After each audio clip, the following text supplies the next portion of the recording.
നമസ്കാരം. Lights camera action എന്ന നമ്മുടെ ചാനലിലേക്ക് ഒരിക്കൽ കൂടി സ്വാഗതം. ഞാൻ നിങ്ങളുടെ ശാന്തിവിള ദിനേശ്. ചങ്ങനാശ്ശേരി SP കളയിലും കൊണ്ടുള്ള ഒരു പെണ്ണിൻ്റെ ഒരു കത്ത് നസീർ സാറിൻ്റെ പേരിൽ വന്നു. ആ കത്ത് ഞാൻ വായിച്ചപ്പോൾ എനിക്കത് വലിയ ഒരു വേദനാജനകമായ ഒരു കത്ത് എനിക്ക് തോന്നി. ഞാൻ ഈ കത്തെടുത്ത് സാറിൻ്റെ കൊടുത്തു. സാറത് വായിച്ചു കൊടുത്തു. എന്ത് കഷ്ടം ഇത്, ആ കൊച്ചിൻ്റെ ഉടുക്കാൻ ഒരു സാരിയില്ലല്ലോ എന്ന് പറഞ്ഞ് അദ്ദേഹം കണ്ണ് തുളച്ചു. ആ കത്തെൻ്റെ നിന്ന് വായിച്ചു പുള്ളി.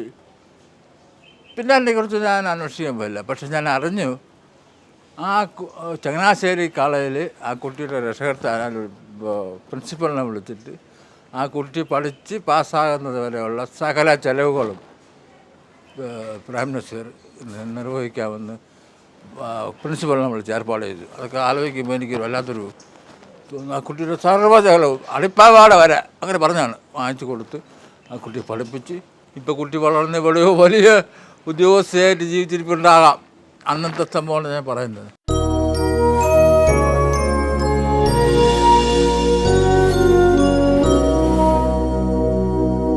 എൻ്റെ ഓർമ്മകൾ ഒരു 36 വർഷം പുറകിലേക്ക് പോവുകയാണ്. 36 വർഷം പുറകിലേക്ക് 1987 പോവുകയാണെന്ന് വേണമെങ്കിൽ പറയാം. 88 ആലോചിക്കുമ്പോൾ എത്ര പെട്ടെന്നാണ് 38 വർഷം കടന്നു പോയെന്ന് ഞാൻ ആലോചിക്കുന്നു. ഞാൻ വർക്ക് ചെയ്യുന്ന 3ാമത്തെ സിനിമ ജീവിതം ഒരു രാഗം എന്നാണ് ആ പടത്തിൻ്റെ പേര്. മുഴുപ്പിലങ്ങാടുകാരൻ, കണ്ണൂർ മുഴുപ്പിലങ്ങാടുകാരൻ UV രവീന്ദ്രനാഥ് മുഴുപ്പിലങ്ങാടെന്നായിരുന്നു അദ്ദേഹത്തിൻ്റെ പേര്. സിനിമ ടൈറ്റിൽ ഉണ്ടാക്കാൻ നേരമായപ്പോൾ പറഞ്ഞു മുഴുപ്പിലങ്ങാടെന്ന് വിടരുത്. അങ്ങനെ UV രവീന്ദ്രനാഥ് എന്നാക്കി. അദ്ദേഹം സംവിധാനം ചെയ്യുന്ന ജീവിതം ഒരു രാഗം എന്ന് പറഞ്ഞ പടത്തിൻ്റെ ചിത്രീകരണവുമായി ബന്ധപ്പെട്ട് 1988 ഒക്ടോബർ പകുതി മുതലാണെന്ന് തോന്നുന്നു ഷൂട്ടിംഗ് തുടങ്ങിയത്. ഒക്ടോബർ നവംബർ മാസങ്ങളിൽ അവിടെയായിരുന്നു, വയനാട്ടിൽ. 40 വർഷത്തിന് ശേഷം ഏറ്റവും കൂടുതൽ തണുപ്പുള്ള സമയമായിരുന്നു ഈ 1988 കാലം. രാവിലെ യൂണിറ്റ് വണ്ടിയും ഓടേണ്ട ജീപ്പുകളും ഒക്കെ അടിയിൽ തീയിട്ട് കട്ടിയായി കിടക്കുന്ന ഡീസലിനെ ഡൈല്യൂട്ട് ചെയ്തിട്ട് വേണം ഓടിക്കാൻ. ഐസായി പോകും രാത്രിയാകുമ്പോൾ ഡീസലൊക്കെ. അങ്ങനെ ഭംഗിയായിട്ട് ഷൂട്ടിംഗ് നടക്കുകയാണ്. ദേവനാണ് നായകൻ, ഷാനവാസാണ് രണ്ടാമത്തെ നായകൻ, ത്യാഗരാജനാണ്, തമിഴിലെ ത്യാഗരാജനാണ് വില്ലൻ, രവി മേനോനുണ്ട്, മാമുക്കോയുണ്ട്, പിന്നെ മാള അരവിന്ദനുണ്ട്, കുതിരട്ടം പപ്പുണ്ട്, നിന്നിഷ്ടവിനിഷ്ടത്തിലെ പ്രിയയുണ്ട്, ശാരിയുണ്ട്, കലിക എന്ന് പറഞ്ഞ ബാലചന്ദ്രൻ മേനോൻ്റെ പടത്തിൽ ഷീലാമ്മയുടെ കുട്ടിക്കാലം അഭിനയിച്ച കുട്ടിയുണ്ട്, സോണിയ, അവളുണ്ട്. ഒരുപാട് താരങ്ങളുള്ള സിനിമയായിരുന്നു. അപ്പോൾ UV രവീന്ദ്രനാഥ് ആദ്യമായിട്ട് സംവിധാനം ചെയ്യുന്ന പടമാണ്. ആ പടത്തിൽ കൽപ്പറ്റയിലെ ഒരു എസ്റ്റേറ്റിലേക്ക് മാനേജറായിട്ട് ജോലി കിട്ടിയ ദേവൻ ഒരു വൈകുന്നേരം ആ എസ്റ്റേറ്റിലേക്ക് കടന്നു വരുന്ന ഒരു സീൻ എടുക്കുകയാണ്. അപ്പോൾ അദ്ദേഹം ഇങ്ങനെ നടന്നു വരുമ്പോൾ, ബ്രീഫ് കേസൊക്കെ തൂക്കി നടന്നു വരുമ്പോൾ വഴിയിൽ തലയിൽ ഒരു കെട്ട് വിറകുമാറ്റി പോകുന്ന ഒരാളിനോട് ചോദിക്കും. ഈ എസ്റ്റേറ്റിൻ്റെ പേര് ഞാൻ പറഞ്ഞു, ആ എസ്റ്റേറ്റിലേക്ക് പോകുന്ന വഴിയാതെന്ന്. അപ്പോൾ അയാൾ വിറക് കെട്ട് താഴെ ഇറക്കി വെച്ച് വളരെ കൂളായിട്ട് ബീഡി എടുത്ത് വായിക്കകത്ത് വെച്ച് തീപ്പെട്ടി ഉണ്ടോയെന്ന് ചോദിച്ച് ദേവൻ്റെ നിന്ന് തീപ്പെട്ടി വാങ്ങിക്കുമ്പോൾ ദേവൻ തന്നെ ലൈറ്റർ അടിച്ചു കൊടുക്കും. 2 പുകയെടുത്ത ശേഷം ചോദിക്കും, എന്താ ചോദിച്ചേ? അതിങ്ങനെ ഈ എസ്റ്റേറ്റിൽ പോകുന്ന വഴി എനിക്കറിയില്ല എന്ന് പറയും. അത് രസകരമായൊരു കോമഡി സീനായിരുന്നു. ആ സീൻ അഭിനയിക്കാൻ വന്ന ആൾ അതിനെ ചച്ചളമാക്കി. ലൈറ്റ് പൊയ്ക്കൊണ്ടിരിക്കുകയാണ്, കാരണം ഒരു 5 മണിക്ക് മുമ്പ് ഷൂട്ട് നിർത്തണം. 5 മണിയൊക്കെ ആകുമ്പോൾ നല്ല ഇരുട്ടാവും കൽപ്പറ്റ ടൗൺ മുഴുവൻ. അങ്ങനെ ദ്രുതഗതിയിൽ ഷൂട്ട് നടക്കുന്നതിനിടയിലാണ്, തേയിലക്കാടിനിടയിലല്ലേ, വന്ന ആൾ കുളമാക്കി. ഒരു 4, 5, 6, 7 ടേക്ക് കഴിഞ്ഞപ്പോൾ ഈസ്റ്റ്മാൻ ഫിലിമാണ്. അയാളെ ഒഴിവാക്കിയിട്ട് ദിനേശാവേഷം ചെയ്യൂ എന്ന് വാസേട്ടൻ പറഞ്ഞു. അസോസിയേറ്റ് ഡയറക്ടർ വാസൻ, ഒരു ഖണ്ഡകാവ്യം എന്ന് പറഞ്ഞ പടമൊക്കെ സംവിധാനം ചെയ്ത വാസൻ ചേട്ടൻ, അദ്ദേഹത്തിൻ്റെ കെയർ ഓഫിലാണ് ഞാൻ ആ പടത്തിൽ വർക്ക് ചെയ്യാൻ പോയത്. ഞാൻ പറഞ്ഞു, ഞാനില്ല. എന്താ നിങ്ങൾ ദിനേശേ, നിങ്ങൾ ശാസ്ത്ര സാഹിത്യ പരിഷത്തിൻ്റെയും പുരോഗമന കലാസാഹിത്യ സംഘത്തിൻ്റെയൊക്കെ തെരുവ് നാടകത്തിലൊക്കെ അഭിനയിച്ചിട്ടുള്ള ആളല്ലേ, പിന്നെന്തുകൊണ്ടാണ് ചെയ്യാൻ പറ്റില്ലാത്ത? നിങ്ങൾ കോപ്പി എടുത്ത സ്ക്രിപ്റ്റുമാണ്, അപ്പം നിങ്ങൾക്ക് നന്നായിട്ട് ഈ സീൻ അറിയാമല്ലോ, ദിനേശ് എന്ന് പറഞ്ഞു. അങ്ങനെ മനസ്സിലോടെ ഞാൻ ചെയ്ത ദേവന് വഴി പറഞ്ഞു കൊടുക്കുന്ന, വഴി അറിയില്ല എന്നൊന്ന് പറ്റിക്കുന്ന ആ സീൻ ഇപ്പോൾ ഈ അടുത്ത കാലത്ത് യൂട്യൂബിൽ വലിയ ട്രെൻഡ് സെറ്ററാണ്. ആരൊക്കെയോ എവിടെ നിന്നൊക്കെയോ അത് ചകഞ്ഞെടുത്ത് യൂട്യൂബിലൊക്കെ ഇട്ടിട്ടുണ്ട്. എനിക്കൊരു 10-200 പേരെങ്കിലും അയച്ചു തന്നിട്ടുണ്ട് ആ ക്ലിപ്പിങ്സ്. അത് മായ്ക്കലാണ് എൻ്റെ പ്രധാന ജോലി. അന്നത്തെ ഈ കൊല്ലുന്നതിനുള്ള രൂപവും മോതിരം മാറൽ കഴിഞ്ഞ സമയമായതുകൊണ്ട് സിന്ധു ഇട്ടൊരു മോതിരം കയ്യിലുണ്ടായിരുന്നു.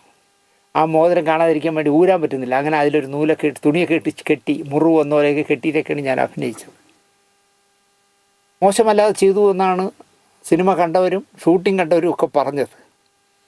ടേക്ക് കഴിഞ്ഞതും സംവിധായകൻ കട്ട് പറഞ്ഞതും പ്രശസ്ത ചെറുകഥാകൃത്തും തിരക്കഥാകൃത്തും സംവിധായകനും സിനിമാ പത്രപ്രവർത്തകനും ഒക്കെയായ മരിച്ചുപോയ വിജയൻ കാരോട്ട്, വിജയൻ ചേട്ടൻ ഒരു നീണ്ട കയ്യടി അടിച്ചു. എന്നിട്ട് അദ്ദേഹം പൊട്ടി ചിരിച്ചു.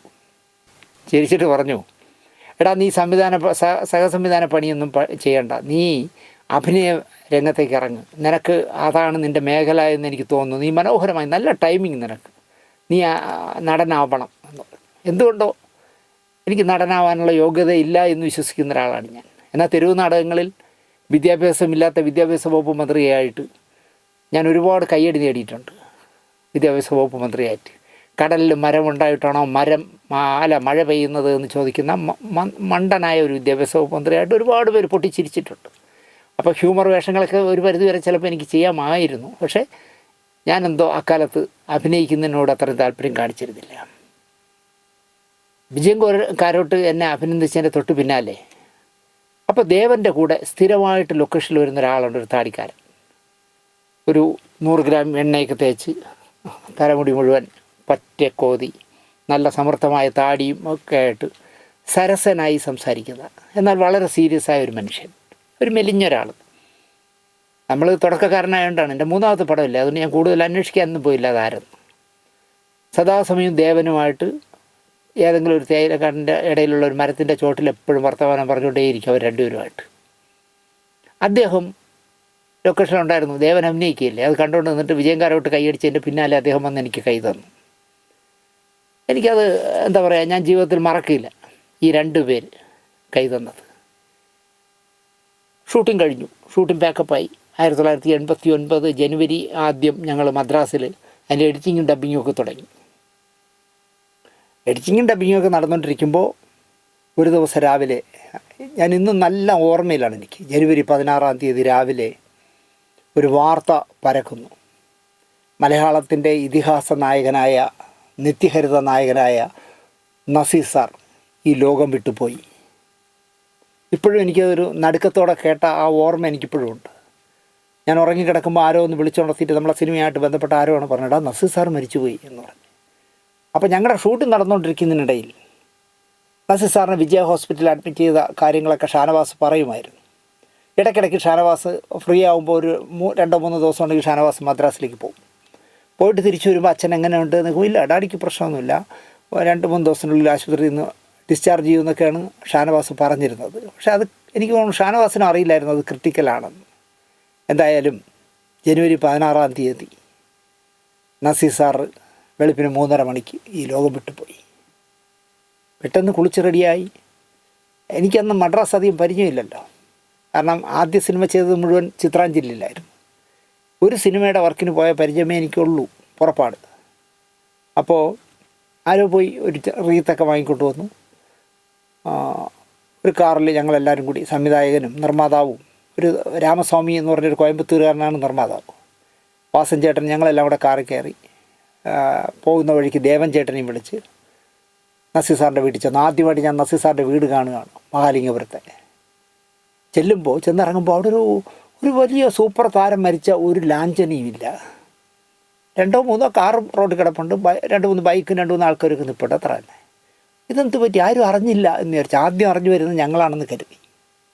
കയറി ചെല്ലുമ്പോഴാണ് ഗൂർഖ പറയുന്നത് 3:30 മണിക്ക് മരിച്ച നസീർ സാറിനെ വീട്ടിനകത്ത് കൊണ്ടുവന്ന് മയ്യത്ത് കുളിപ്പിക്കുകയൊക്കെ ചെയ്തിട്ട് പൊതിഞ്ഞ് കെട്ടി വെളുപ്പിന് തന്നെ എയർപോർട്ടിലേക്ക് കൊണ്ടുപോയിട്ട്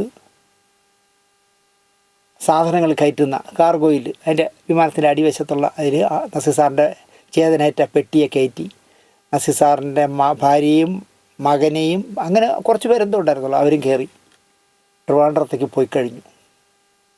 കേട്ടപ്പോൾ ഞെട്ടലായിപ്പോയി. കാരണം 40-40 വർഷം മദ്രാസിൽ ജീവിച്ച MGRുമായിട്ടും ജയലളിതയുമായിട്ടും ശിവാജി ഗണേശനുമായിട്ടും രാജ്കുമാറുമായിട്ടും NT രാമറാവുമായിട്ടും ഒക്കെ നല്ല ബന്ധമുള്ള സത്യമാഷ് മരിക്കുമ്പോൾ MGR ആണ് പെട്ടിയുടെ ഒരു വശം പിടിച്ചത്. ഇത് ഇവർക്ക് ആർക്കും കാണാൻ പറ്റാത്ത അത്ര ധൃതി പിടിച്ച് എന്താണ് അങ്ങനെ തിരുവനന്തപുരത്തേക്ക് കൊണ്ടുപോയെന്ന് എനിക്കറിയില്ല. ഒരു എന്താ പറയുക, ചാർട്ടേഡ് ഫ്ലൈറ്റിലൊക്കെ മദ്രാസിൽ സിനിമാക്കാർക്ക് കാണാനുള്ള, കാരണം നസീർ സാർ മരിച്ചു എന്നറിയുമ്പോൾ ജയഭാരതി വന്നിരുന്നു. പക്ഷേ ജയഭാരതി അടക്കം ഷീല അടക്കം എത്രയോ താരങ്ങളുള്ള സ്ഥലമല്ലേ മദ്രാസ്. ഒരാൾക്കും കാണാൻ പറ്റില്ല എന്നുള്ളത്. ജയഭാരതി പോലെ ചുരുക്കം ആരൊക്കെയോ കാണാൻ പറ്റി.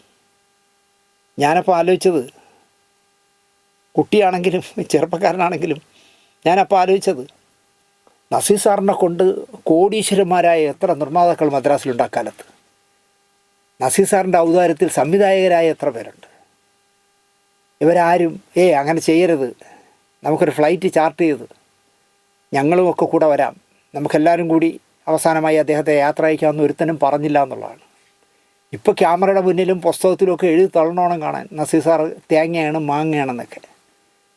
അവസാനമായി ആ മനുഷ്യനോട് ഇവരെല്ലാം കാണിച്ച ദ്രോഹം എന്ന് പറഞ്ഞാൽ, വിമാനത്തിൽ ലഗേജ് കയറ്റുന്ന സാധനങ്ങൾ കയറ്റുന്ന കാർഗോയിൽ കയറ്റിവിട്ടു.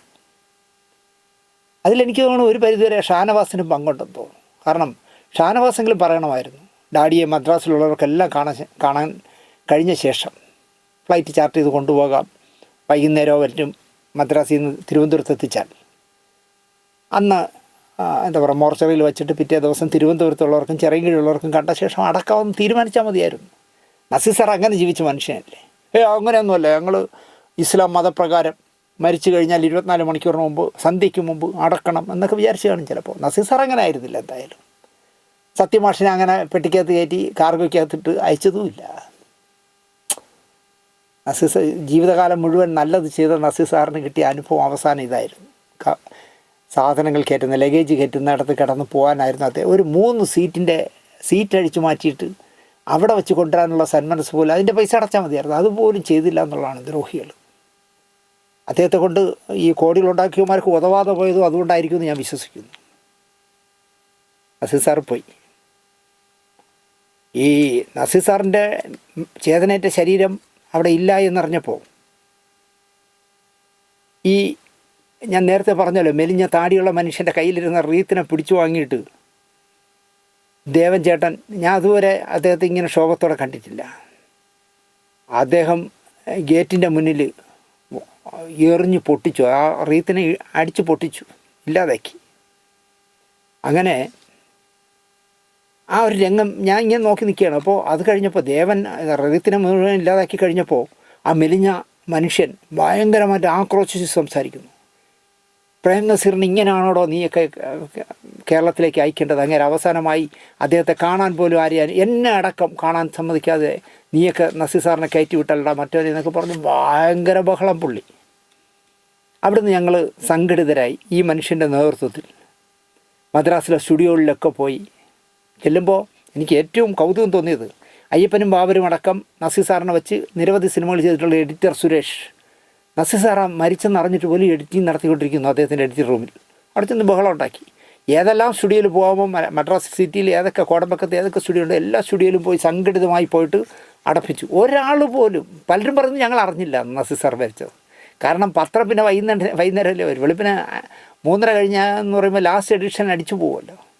അവരെ കുറ്റം പറഞ്ഞിട്ട് കാര്യമില്ല. ആകെ കേരള കൗമുദിയിൽ മാത്രമാണ് സ്പേസ് ഇട്ടേക്കൂ ലാസ്റ്റ് എഡിഷൻ അടിക്കരുത് എന്ന് പറഞ്ഞിട്ട് PK ശ്രീനിവാസൻ, പിന്നീട് ഇന്ത്യ ടുഡേയിലേക്ക് പോയ PK ശ്രീനിവാസൻ ആ സ്പേസ് ഇട്ടുകയും അവസാനം നസീർ സാർ പോയ ശേഷം ആ വാർത്ത അടിച്ചു വന്ന കേരളത്തിലൊരു പത്രത്തിലേ വന്നുള്ളൂ, അത് കേരള കൗമുദിയിലായിരുന്നു. എന്തായാലും പോയി സംഘടിതമായി എഡിറ്റിങ്ങും ഡബ്ബിങ്ങും ഒക്കെ നിർത്തിവെപ്പിച്ചു. മലയാള സിനിമയുടെ എല്ലാ വർക്കും നിർത്തി സ്തംഭിപ്പിച്ചു. അവിടെയും എനിക്ക് തോന്നിയത്, എത്രയോ നസീർ സാറിന് വെച്ച് പടം ചെയ്ത എത്രയോ പേര് മദ്രാസിലുണ്ട്. ശശികുമാർ അടക്കം, ഹരിഹരൻ അടക്കം, എത്രയോ സംവിധായകർ അല്ലേ, നിർമ്മാതാക്കൾ, ആരൊക്കെ. പക്ഷെ ഒരുത്തനും ഈ സ്റ്റുഡിയോയിൽ ചെന്ന് വർക്ക് ചെയ്യരുത് എന്ന് പറയാനുള്ള സന്മനസ് കാണിച്ചില്ല. കാരണം ഇനി അയാൾ ചത്തില്ലേ, നമുക്കിനി ഗുണമില്ലല്ലോ അയാളെ കൊണ്ട്. അയാൾ പോയില്ലേ, അയാളെ കാർഗോയിൽ ഞങ്ങളെല്ലാം അവിടെ കയറ്റി വിട്ടില്ലേ. അന്ന് ഈ എന്താ പറയുക, മദ്രാസിലെ ഒരൊറ്റ സംഘടനയല്ലേ ഉള്ളൂ, ചേംബർ. അവർ കയറ്റി അങ്ങ് വിട്ടു. ചലച്ചിത്ര പരിഷത്ത് അവർ എയർപോർട്ടിൽ ചെന്നോന്ന് പോലും എനിക്കറിയില്ല. എന്തായാലും 9 മണിയാവുന്നതിന് മുമ്പേ അവരുടെ ജോലി തീർത്തു. അങ്ങനെ എന്താ പറയുക, പിറ്റേ ദിവസം മദ്രാസിൽ സഹനടിയർ സംഘം എന്ന് പറഞ്ഞ് ഈ ജൂനിയർ ആർട്ടിസ്റ്റായിട്ട് അഭിനയിക്കുന്നവർക്ക് വലിയൊരു കെട്ടിടമുണ്ട്. അതിൻ്റെ ഓഡിറ്റോറിയത്തിൽ ഒരു അനുശോചന യോഗം വെച്ചു. അവിടെയും ദേവൻ തന്നെയായിരുന്നു മുഖ്യമായി പ്രസംഗിച്ചത്. പിന്നാലെ ആർക്കെല്ലാം പ്രസംഗിക്കണോ എല്ലാവരും രോഷാകുലരായി സംസാരിച്ചു. ചലച്ചിത്ര പരിഷത്തിനും ഒരു അനുശോചന യോഗം, കരഞ്ഞതിനും വേണ്ടി അടിച്ചതിനും വേണ്ടി കരയും പോലെ ഒരു പ്രതിഷേധ യോഗം നടത്തി നസീർ സാറിൻ്റെ ചരിത്രം അവർ അവസാനിപ്പിച്ചു. ജീവിതത്തിൽ ചലച്ചിത്ര പരിഷത്തിനോട് പുച്ഛം തോന്നിയത് ആ സമയത്താണ്. എല്ലാ കാര്യങ്ങളിലും ന്യായം പറയുന്ന KP ഉമ്മർ അടക്കം ഒരാൾ പോലും മിസ്റ്റർ പ്രേം നസീറിനോട് ചെയ്യുന്നത് ശരിയല്ല എന്നൊരു വാക്ക് പറഞ്ഞില്ല. ഞാൻ അറിഞ്ഞത് ഫാസിലും കൊച്ചിൻ ഹനീഫയും എന്തോ ഫ്ലൈറ്റ് ചാർട്ട് ചെയ്യാനായിട്ട് അവർ അന്നെന്തോ ഒരു അവധി ദിവസം കൂടിയായിരുന്നു. എന്നാലും ഞങ്ങൾ പൈസ സംഘടിപ്പിക്കാമെന്ന് പറഞ്ഞിട്ട് പോലും വീട്ടുകാരിൽ നിന്ന് അനുകൂലമായ വിധി ഉണ്ടായില്ല എന്നാണ് പറയുന്നത്. എന്തായാലും നസീർ സാറിൻ്റെ അവിടെ നിന്ന് ദേവൻ റീത്ത് വാങ്ങിച്ച് വലിച്ചു പൊട്ടിച്ചതായാലും ശരി, അവിടെ ഏറ്റവും കൂടുതൽ ബഹളം ഉണ്ടാക്കിയതായാലും ശരി, സഹനടിയർ സംഘത്തിൽ നടന്ന അനുശോചന യോഗത്തിൽ മലയാളത്തിൻ്റെ മദ്രാസിലുള്ള ഈ ഫിലിം ചേംബറിൻ്റെ ചലച്ചിത്ര പരിഷത്തിൻ്റെ ആൾക്കാർ മുഴുവൻ തെറി പറഞ്ഞതായാലും ശരി, ഈ താടിക്കാരനായിരുന്നു, ഈ മെലിഞ്ഞ ആൾ. അവിടെ വെച്ചാണ് ഞാൻ ഈ താടിക്കാരനെ പരിചയപ്പെടുന്നത്. അദ്ദേഹത്തിൻ്റെ പേരാണ് CN കൃഷ്ണൻകുട്ടി. ചക്രപാണി നാരായണൻ കൃഷ്ണൻകുട്ടി എന്നാണ് CN കൃഷ്ണൻകുട്ടിയുടെ മുഴുവൻ പേര്. ഞാൻ തിരുവനന്തപുരത്തുകാരനാണ് എന്ന് മനസ്സിലാക്കിയപ്പോൾ അദ്ദേഹത്തിന് എന്നോട് വല്ലാത്ത സ്നേഹം തോന്നി. ഞാൻ പറഞ്ഞല്ലോ നേരത്തെ, ഏതാണ്ട് ഒരു 36 വർഷം മുമ്പുള്ള കഥയാണ് പറയുന്നത്. ഈ മെലിഞ്ഞു കൊലുന്നനെയുള്ള എന്നെ തിരുവനന്തപുരത്തുകാരനാണെന്ന് പരിചയപ്പെട്ടപ്പോൾ അദ്ദേഹത്തിന് ഒരുപാട് സന്തോഷം തോന്നി. അദ്ദേഹം പറഞ്ഞു, ഞാനും തിരുവനന്തപുരത്തുകാരനാണ്. തിരുവനന്തപുരത്ത് എവിടെ എന്ന് ചോദിച്ചു. ഞാൻ കോതകുളങ്ങര എന്ന് പറഞ്ഞു. അപ്പോൾ ഈ കോതകുളങ്ങര എവിടെയാണെന്ന് എനിക്കറിയില്ല. അതെവിടാ എന്ന് ചോദിച്ചു. അപ്പോൾ അദ്ദേഹം പറഞ്ഞു, നെടുമങ്ങാട് കഴിഞ്ഞ് ചുള്ളിമാനൂർ കഴിഞ്ഞ് കുറച്ചുകൂടി പോകുന്ന സ്ഥലമാണ് കോതകുളങ്ങര. ഞങ്ങൾ തമ്മിലുള്ള ബന്ധം അവിടെ ആരംഭിക്കുകയായിരുന്നു. കഴിഞ്ഞ 36 വർഷമായി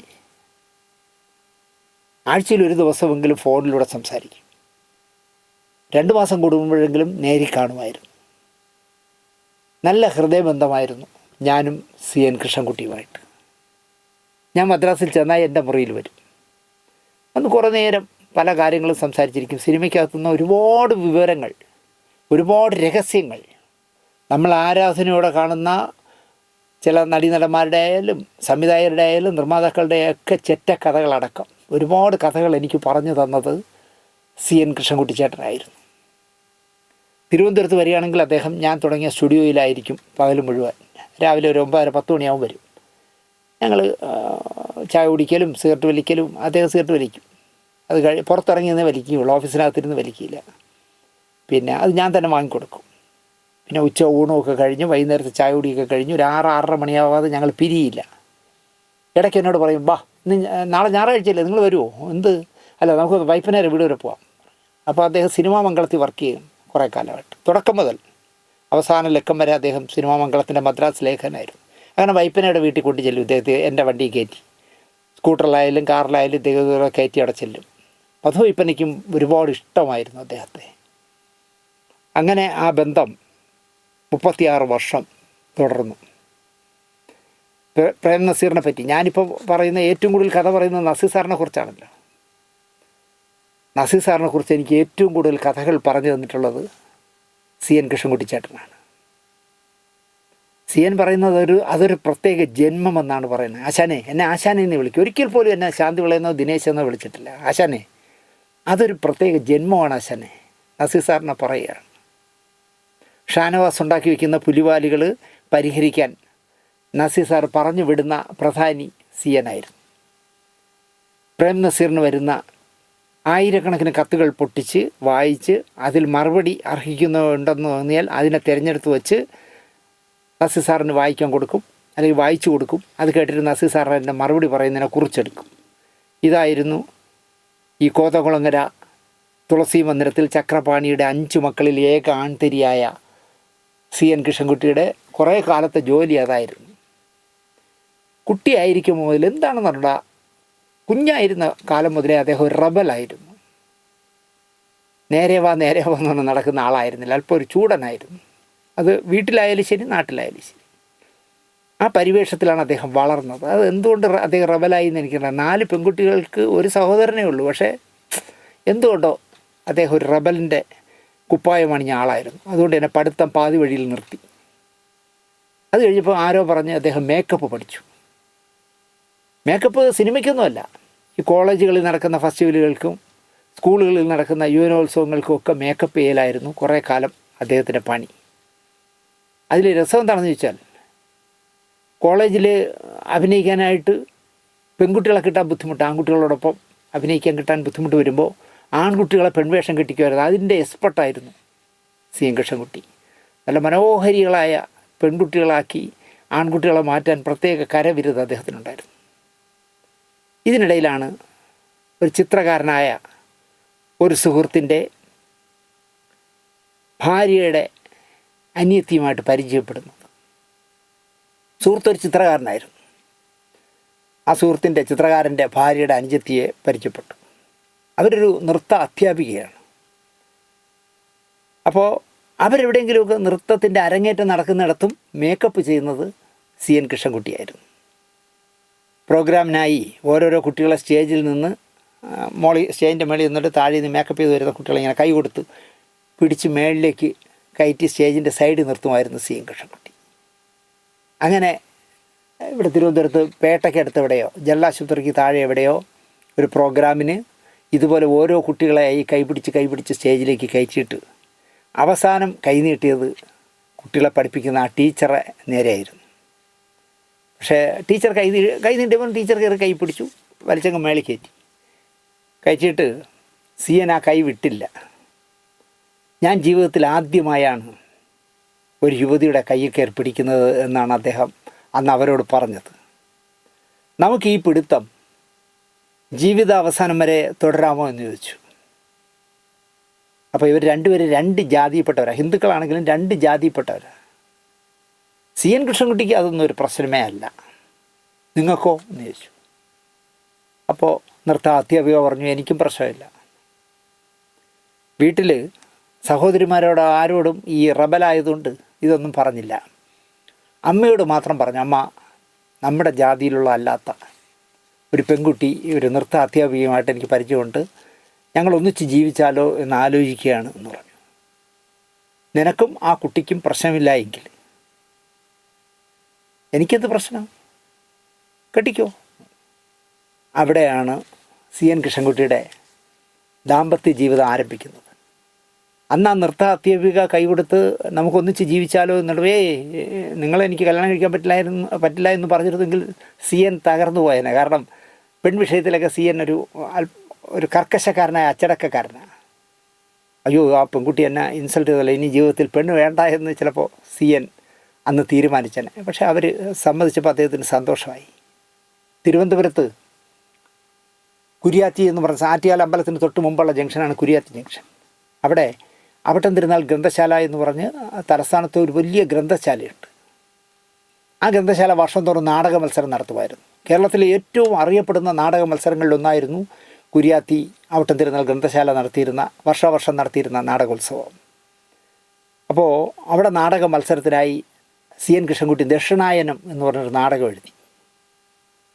ദക്ഷിണായനത്തിൽ അഭിനയിക്കാനായിട്ട് ആരെയൊക്കെ വിളിക്കാം, ആരെയൊക്കെ സഹകരിപ്പിക്കാമെന്ന് കൃഷ്ണൻകുട്ടി ആലോചിച്ച് നടക്കുന്ന കാലത്ത് പോസ്റ്റ് ആൻഡ് ടെലഗ്രാഫ്, അന്ന് PNT ഒന്നിച്ചായിരുന്നു, PNTയിൽ ക്യാൻറ്റീനിൽ പോയി സ്ഥിരമായി ഊണ് കഴിക്കുമായിരുന്നു കൃഷ്ണൻകുട്ടി.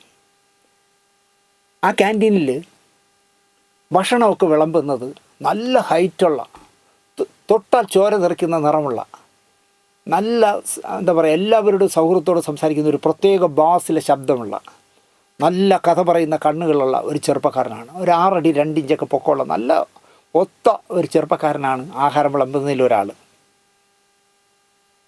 സി എൻ കൃഷ്ണൻകുട്ടി ആലോചിച്ചു, എൻ്റെ ദക്ഷിണായനത്തിൽ ഇയാളെ നായകനാക്കിയാലോ എന്ന് അദ്ദേഹത്തിന് തോന്നി.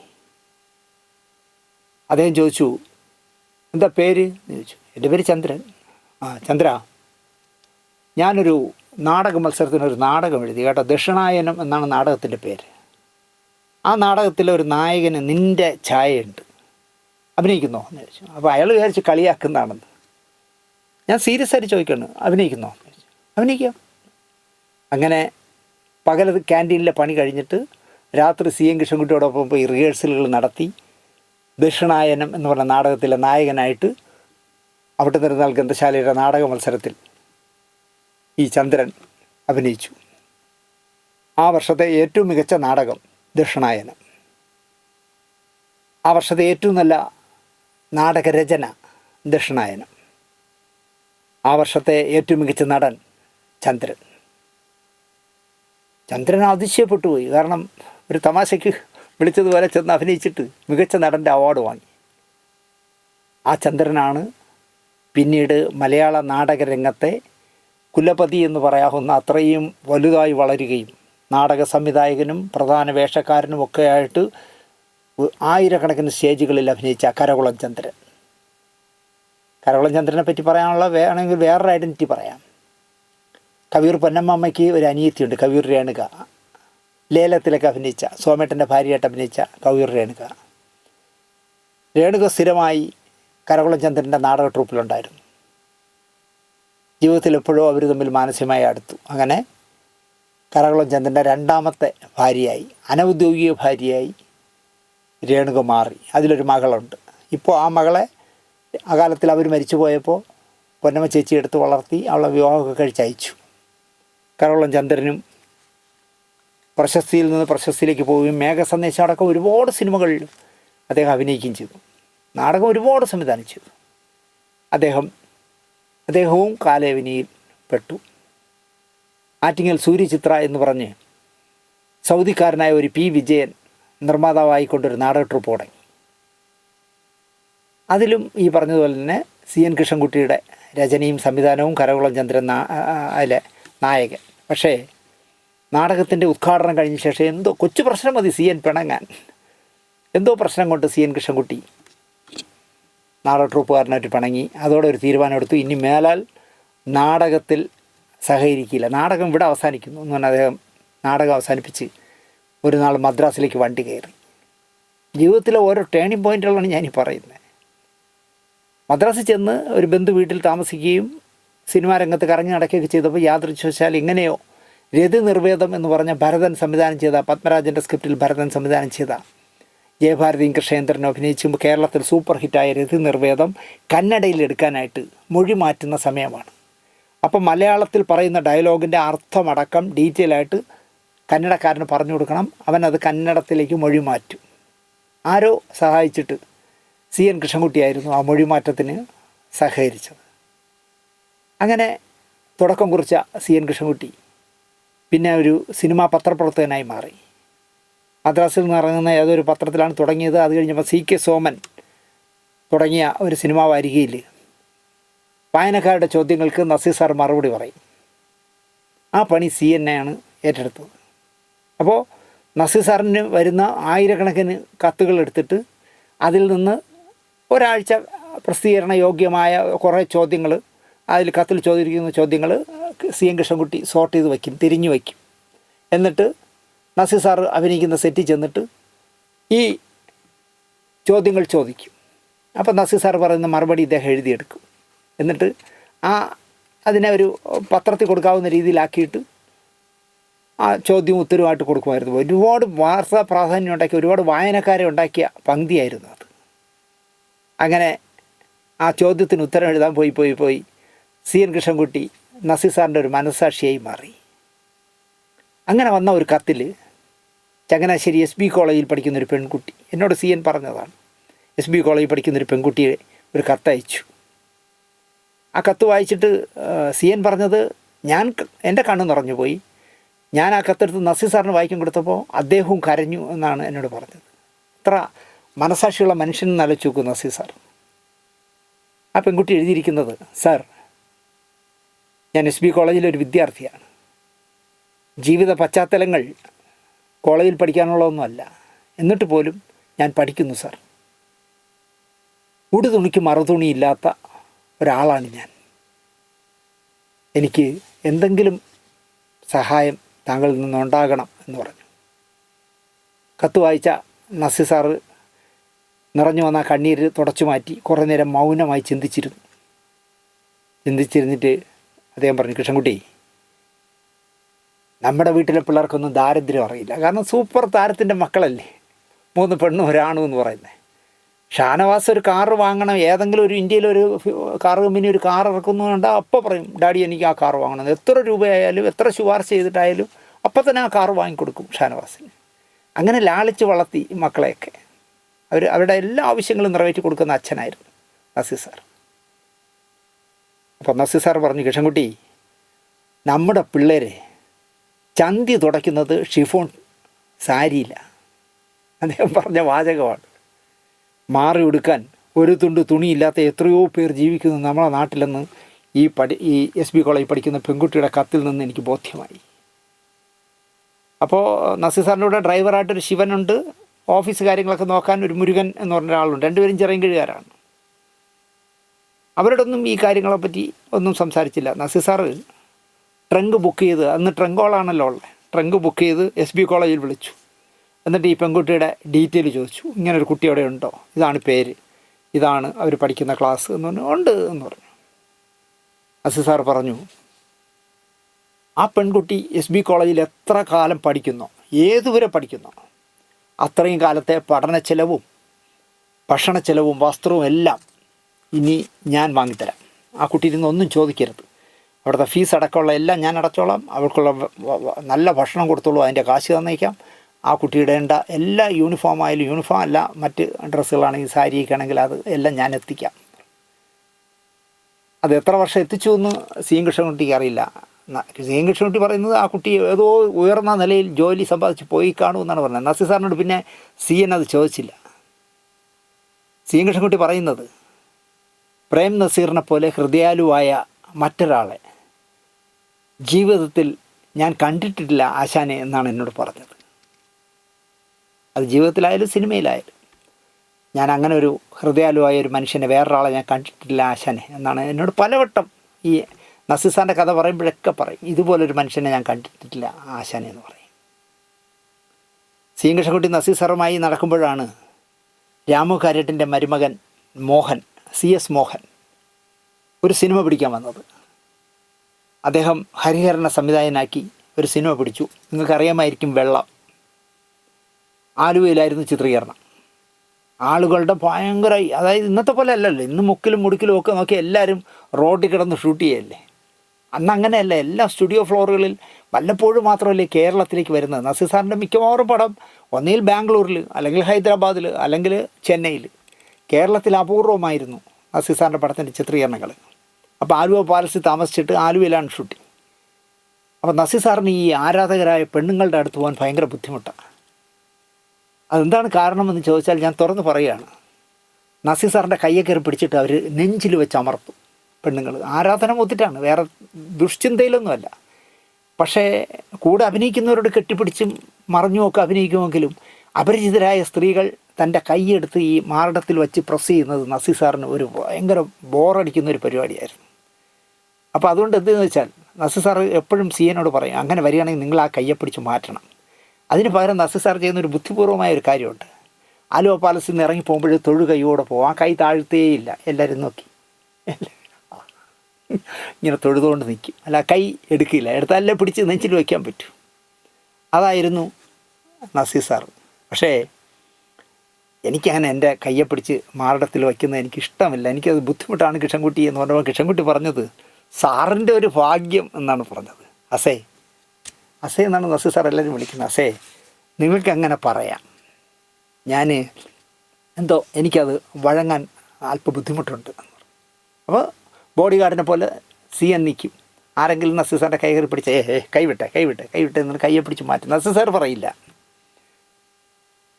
ഞാനയിലൂടെ പത്രപ്രവർത്തന രംഗത്ത് വന്ന മധുവൈപ്പന ചിത്രബന്ധു എന്ന് പറഞ്ഞ ഒരു പത്രത്തിൻ്റെ, ദേശബന്ധുക്കാരുടെ ചിത്രബന്ധുവിൻ്റെ പത്രാധിപരായി. അത് കഴിഞ്ഞ് സിനിമാ മംഗളം തുടങ്ങിയപ്പോൾ സിനിമാ മംഗളം തുടങ്ങിപ്പിക്കുന്നത് തന്നെ മധുവൈപ്പനയാണ്. അതിൻ്റെയും പത്രാധിപരായി. ഈ 2 പത്രങ്ങളിലും, ചിത്രബന്ധുവിൻ്റെ ആയാലും ശരി, സിനിമാ മംഗളത്തിൻ്റെ ആയാലും ശരി, 2ൻ്റെയും മദ്രാസ് ലേഖകൻ CN കൃഷ്ണൻകുട്ടിയായിരുന്നു. ഒരുപാട് കാലം അദ്ദേഹം ജീവിച്ചത് മധുവയ്പ്പനയുടെ ഔദാര്യത്തിലാണെന്ന് വേണമെങ്കിൽ പറയാം. പക്ഷെ അതങ്ങനെ മധുവയ്പ്പനയുടെ ഇതിൽ സഹായത്തിൽ ജീവിച്ചു എന്ന് ഞാൻ പറയാൻ കാര്യം, എന്തുകൊണ്ടോ അദ്ദേഹത്തിന് CN കൃഷ്ണൻകുട്ടിയെ വലിയ ഇഷ്ടമായിരുന്നു. കൈ അയച്ച് സഹായിക്കുമായിരുന്നു അദ്ദേഹം. അപ്പോൾ സിനിമാമംഗളത്തിന് വരുന്ന അവിടുന്ന് PROമാരിൽ നിന്ന് വാങ്ങി അയക്കുന്ന ഫോട്ടോകളടങ്ങിയ CD-യും ഫോട്ടോകളൊക്കെ വന്നാൽ അത് അദ്ദേഹത്തിൻ്റെ മകൻ്റെ പേരിലെന്തോ പേരാക്കിയിട്ട് അതിനു വരെ സ്റ്റില്ലിൻ്റെ പൈസ വാങ്ങിക്കൊടുക്കുമായിരുന്നു. കൃത്യമായി മാസാമാസം ശമ്പളവും കൊടുക്കുമായിരുന്നു. മധുവയ്പ്പൻ ഇരുന്ന കാലത്ത് കൃത്യമായി സിനിമാമംഗളത്തിൽ എനിക്കും കിട്ടിയിരുന്നു കൃത്യമായിട്ട്. അങ്ങനെ അവർ തമ്മിൽ എന്തോ ഒരു ഗീവ് ആൻഡ് ടേക്ക്, നല്ല ബന്ധമുണ്ടായിരുന്നു. അപ്പോൾ അങ്ങനെ എന്താ പറയുക, സിനിമാമംഗളത്തിൻ്റെ മദ്രാസ് ലേഖകനായി, സിനിമാ പത്രപ്രവർത്തകരുടെ സംഘടനയുടെ ജനറൽ സെക്രട്ടറിയായി അങ്ങനെ അദ്ദേഹം മദ്രാസിൽ വാഴുന്നു. ഇടയ്ക്കിടയ്ക്ക് വരും, ഒരു മാസം 2 മാസം കൂടുമ്പോൾ എന്നെ വിളിക്കും. മുതലാളി ആശാനെ, ഞാൻ മറ്റന്നാൾ എത്തും. എത്ര ദിവസമുണ്ട്? ഒരു 10 ദിവസം ഉണ്ടാവും, നമുക്ക് കാണാം എന്ന് പറയും. പിന്നെ ആ 10 ദിവസവും എൻ്റെ സ്റ്റുഡിയോയിലാണ് CN കൃഷ്ണൻകുട്ടി. സിനിമാമംഗളം മധുവയ്പ്പനെ വിട്ടതോടുകൂടി തന്നെ എന്താ പറയുക, CN കൃഷ്ണൻകുട്ടിയുടെ താളം തെറ്റി എന്ന് പറയാം. ഇതിൽ ഇതിനിടയ്ക്ക് ഉണ്ടായ രസം എന്താണെന്ന് ചോദിച്ചാൽ, ഈ പ്രസ് റിലീസുകൾ, സിനിമയുടെ റിലീസുമായി ബന്ധപ്പെട്ട പേപ്പറുകൾ കിട്ടുമല്ലോ പത്രസമ്മേളനത്തിന് പോകുമ്പോൾ, ആ പേപ്പറുകൾ കൊണ്ടുവന്നാൽ മലയാളത്തിലേക്ക് അത് ട്രാൻസ്ലേറ്റ് എഴുതി കഴിഞ്ഞാൽ ആ പേപ്പറുകൾ ഇങ്ങനെ അടുക്കി വയ്ക്കുമായിരുന്നു. അങ്ങനെ അടുക്കി വെച്ച് ഇങ്ങനെ കെട്ട് കണക്കിന് പേപ്പറായി. ഒരു വശം ബ്ലാങ്ക് ആണല്ലോ, എഴുതാവുന്ന വശമാണല്ലോ ഒരു വശം. അങ്ങനെ ഇരിക്കുമ്പോൾ അദ്ദേഹത്തിന് തോന്നി, ഇങ്ങനെ വെറുതെ പേപ്പർ ഇരിക്കുകയല്ലേ, ചുമ്മാ ഒരു നോവൽ എഴുതി നോക്കിയാലോ എന്ന് അദ്ദേഹത്തിന് തോന്നി. അദ്ദേഹം ഒരു നോവൽ എഴുതി. ആ നോവൽ എഴുതിയിട്ട് ഞാൻ നേരത്തെ പറഞ്ഞ അസോസിയേറ്റ് ഡയറക്ടർ വാസന്, ഞാൻ ഒരു നോവൽ എഴുതി ആശാനെ ഒന്ന് വായിച്ചു നോക്കും എന്ന് പറഞ്ഞ് വാസൻ ചേട്ടന് കൊടുത്തു. വാസൻ ചേട്ടൻ വീട്ടിൽ കൊണ്ടുപോയി അദ്ദേഹം ആദ്യം വായിച്ചു. അത് കഴിഞ്ഞപ്പം ഭാര്യയോട് പറഞ്ഞു, ഇതൊന്ന് വായിച്ചു നോക്കി, മനോഹരമായ ഒരു നോവൽ എന്ന് പറഞ്ഞു. ഭാര്യയും വായിച്ചു. 2 പേർക്കും അതിശയം. വളരെ രസകരമായി എഴുതിയിരിക്കുന്ന, ഒറ്റ ഇരിപ്പിരുന്ന് വായിച്ചു പോകുന്ന ഒരു നോവലാണ്. പ്രണയത്തിൻ്റെ 5-ാം വേദം എന്നാണ് നോവലിനിട്ടിരിക്കുന്ന ടൈറ്റിൽ. അപ്പോൾ വാസൻ ചേട്ടൻ പറഞ്ഞു, കൃഷ്ണൻകുട്ടി, നിങ്ങളിങ്ങനെ വെറുതെ എഴുതി കളയരുത്, നിങ്ങൾ ഇത് പുസ്തകമാക്കണം. ഞാൻ മദ്രാസിൽ കിടക്കുന്ന, എനിക്ക് കേരളത്തിലെ ഒരു പുസ്തകശാലയായിട്ട് ബന്ധമില്ല, ഞാൻ എങ്ങനെ പുസ്തകമാക്കും, എൻ്റെ കാശുമില്ല. അപ്പോൾ വാസൻ ചേട്ടൻ പറഞ്ഞു, അതിനൊരു വഴിയുണ്ട്. കോഴിക്കോട്ട് ഹരിതം ബുക്സ് എന്ന് പറഞ്ഞൊരു പുസ്തകശാലയുണ്ട്. പ്രതാപൻ തായാട്ട് എന്ന് പറഞ്ഞാൽ, എനിക്ക് തോന്നുന്നു തായാട്ട് ശങ്കരൻ എന്ന് പറഞ്ഞ പ്രശസ്തനായ മനുഷ്യൻ്റെ അനുജൻ്റെ മകനാണെന്ന് തോന്നുന്നു പ്രതാപൻ തായാട്ട്. എനിക്ക് പരിചയമുള്ള ആളാണ്. ഞാൻ അദ്ദേഹത്തിന് ഇത് കൊടുക്കാമെന്ന് പറഞ്ഞിട്ട് വാസൻ തന്നെ ഈ കോപ്പി പ്രതാപൻ അയച്ചു കൊടുത്തു. അദ്ദേഹം കുറച്ച് വായിച്ചപ്പോൾ തന്നെ അദ്ദേഹത്തിന് മനസ്സിലായി ഇത് സക്സസ് ആവുമെന്നും. ബുദ്ധിമാനായ പുസ്തക കച്ചവടക്കാരനല്ലേ, അദ്ദേഹം അത് പുസ്തകമാക്കി. 300 പേജുള്ള വലിയ പുസ്തകം എൻ്റെ കയ്യിലുണ്ട്. പുസ്തകമാക്കി കോഴിക്കോട് പുസ്തക ഉത്സവം നടക്കുന്നിടത്ത് ആ പുസ്തകം ഉദ്ഘാടനം ചെയ്തു. കൃഷ്ണൻകുട്ടിയൊന്നും വിളിച്ചു വരുത്തിയൊന്നുമില്ല. ചെലവ് ചുരുക്കലിൻ്റെ ഭാഗം അല്ലെങ്കിൽ നക്കിത്തനത്തിൻ്റെ ഭാഗമായിരിക്കാം. പുസ്തകം അവിടെ റിലീസ് ചെയ്തു. പുസ്തകം എഴുതിയ നോവലിസ്റ്റ് ഇല്ലാതെ. പുസ്തകം റിലീസ് ചെയ്ത വിവരം പറയാനായിട്ട് CN കൃഷ്ണൻകുട്ടിയെ വിളിച്ചിട്ട് പ്രതാപൻ തായിട്ട് പറഞ്ഞു, കൃഷ്ണൻകുട്ടി, പുസ്തകമൊക്കെ ഒരുപാട് കാശ് മുടക്കി ഞാൻ അടിച്ചു, DTP ഒക്കെ എടുത്ത് ഒരുപാട് കാശായി. പക്ഷേ അച്ചടിക്കൂലി പോലും കിട്ടുമോ എന്ന് സംശയമാണ്. ഇന്ന് പുസ്തകം റിലീസ് ചെയ്തിട്ടുണ്ട്, 10 കോപ്പി പോയാൽ അതിശയം. അങ്ങനെ അഥവാ വിൽക്കാതെ പോയാൽ എനിക്ക് അച്ചടിക്കൂലിയെങ്കിലും തിരിച്ച് നിങ്ങൾ തരേണ്ടി വരും കേട്ടോ. വെറുതെ പറഞ്ഞാണ്. ഞാൻ എവിടെ നിന്ന് തരാൻ ആശാൻ, എൻ്റെ കയ്യിൽ 10 പൈസ ഇല്ലല്ലോ. ഉച്ച കഴിഞ്ഞപ്പോൾ പ്രതാപൻ തായിട്ട് വിളിച്ചിട്ട് പറഞ്ഞു, കൃഷ്ണൻകുട്ടി, പ്രസ് റിലീസിൻ്റെ പേപ്പർ കെട്ടുകൾ ഇനി ഇരിപ്പുണ്ടോ? പിന്നെ എവിടെ ഇഷ്ടം പോലെ ഇരിക്കുകയല്ലേ, എന്നാൽ അതിലൊരു കെട്ടെടുത്ത് വെച്ച് എഴുത്തു തുടങ്ങിക്കോ. എന്തു പറ്റി? നിങ്ങളുടെ പുസ്തകം ഇവിടെ ചൂടപ്പം പോലെ വിറ്റ് പോകുന്നു, എന്താണ് കാര്യമെന്നറിയില്ല, പെട്ടെന്ന് പുസ്തകം വിറ്റുപോയി. പ്രണയത്തിൻ്റെ 5-ാം വേദം. അങ്ങനെ പത്രപ്രവർത്തനത്തിനിടയിൽ തന്നെ വീട്ടിൽ ചുമ്മാ മദ്രാസിൽ ഒറ്റയ്ക്ക് ഇരിക്കുകയല്ലേ, ഭാര്യയും മക്കളും കേരളത്തിലാണ്. അദ്ദേഹം നോവലുകൾ എഴുതാൻ തുടങ്ങി. റജീന ആത്മകഥ എഴുതുന്നില്ല എന്നായിരുന്നു അടുത്ത പുസ്തകം. പ്രണയദേവോഭവ എന്നുള്ളതായിരുന്നു അടുത്തത്.